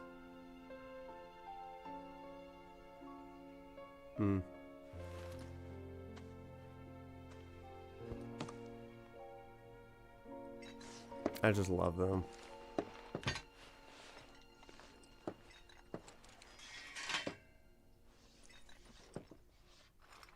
Oh, chat. There's just so much to kind of think about and talk about here. The vulnerability that Cloud shows, all that kind of stuff. You know, it goes back to some of the things that we talked about earlier, you know, about memory and all of that kind of stuff. One of the things that I kind of want to close out with is this idea, whether it's from this Lifestream sequence, the memories that Cloud and Tifa are struggling to figure out. Our memories, personal or institutional, whether it's collective or it's our own, they assist us in helping us kind of commune with and relate to other people and the world around us. They're not just for ourselves, but they help us to maintain a sense of wholeness in the midst of a shared experience of life. We are our memories. We are our experiences in a lot of ways. And if we forget those experiences, we forget our memories, then we lose ourselves. And that's why it's important to memorialize certain things. Chat, I'll talk briefly about this. I just had a birthday a couple weeks ago. And one of the things that I do to kind of ritualize my birthday every year is I'll go down to a river and I will usually spend some time, me and my dogs, just kind of journaling, writing down all kinds of thoughts. And I just kind of do a like pulse check. Where am I right now? What are the things that I want to remember from the last year? And what do I want to dream about and hope for the future? And this time next year, what are the things that I really want to hold on to? The stories that I want to have told. And it kind of charts my course for the next year while also reflecting on the previous year. I don't think that's for everybody necessarily, but for me, it helps me make sense and to focus in a lot of ways, kind of the trajectory of my own life. What I love in these scenes tonight is that Cloud and Tifa, or it's Tifa specifically, she remembers who Cloud is immediately after Cloud has given her every reason to dismiss who she knows he is. Let me say it again. Tifa actively remembers and is reminded of who Cloud is immediately after he has given her every reason to lose faith in who he is. In that moment, though he is controlled by Sephiroth, Cloud is not in his right mind. And he attacks Tifa. She falls into the Lifestream, and she's concerned, she's confused. And what does the planet do? It reminds her of Cloud's humanity. It reminds her of who Cloud actually is. These are the truth of your memories. Sephiroth is going to try to make Cloud out to be a villain. But Tifa now has something to hold on to. And that isn't just personal, but she knows that deep down the planet knows who Cloud is. And she can trust that. This is the same thing with Aerith. Aerith communes with the planet. That's why when everybody else may lose trust in Cloud, she still sees what he can be. And what a great lesson for all of us, right? Treating people not necessarily for what they are currently or what they've done, but what they truly could be. All the while giving some safeguards. There is a lesson here with Tifa about safety. And it's something that maybe we should not dismiss by any means, right? There is a time when we have to set up boundaries and we have to protect ourselves. And that's one thing that I'm curious how they're going to do in the rest of this game.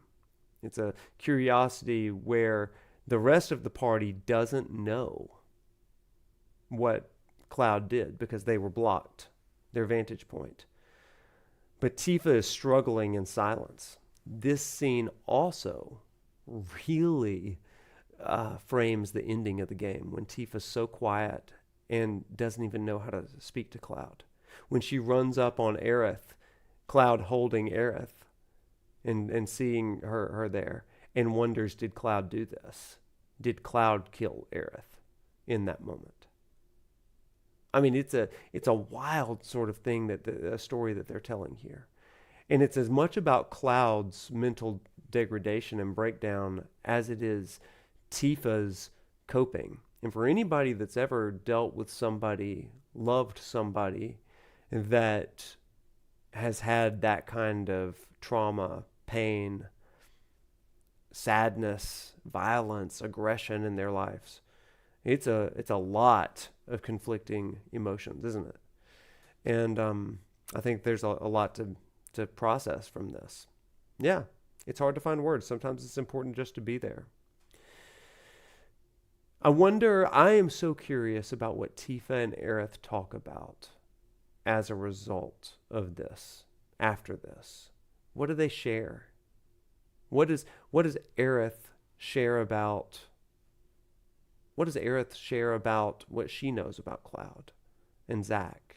What does Tifa share? I want to hear those conversations. I wonder if we're going to get those in part 3.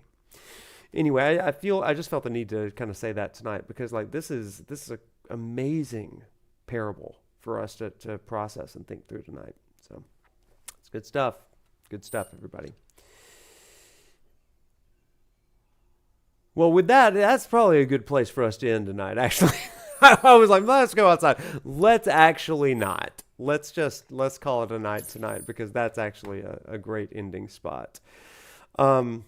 Chat, as always, y'all are the freaking best. You're always the freaking best. Every time you show up, you bring the energy, you bring the hype, you bring all of your insights, and you make these lecture play streams so much better. So I'm getting told that we need to raid. And so let's see who's raiding. If you're on YouTube with us, thanks so much for hopping in. And you have a good night. And we'll see you on Thursday night when we continue with Gongaga and we talk about Kujata.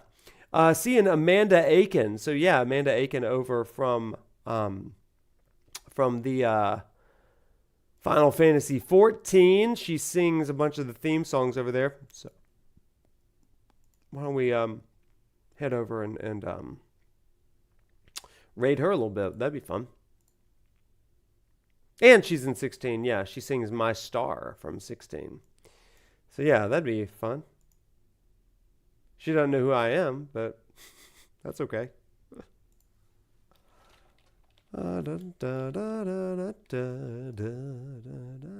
What is her screen name, chat? Bye, everybody. Good night.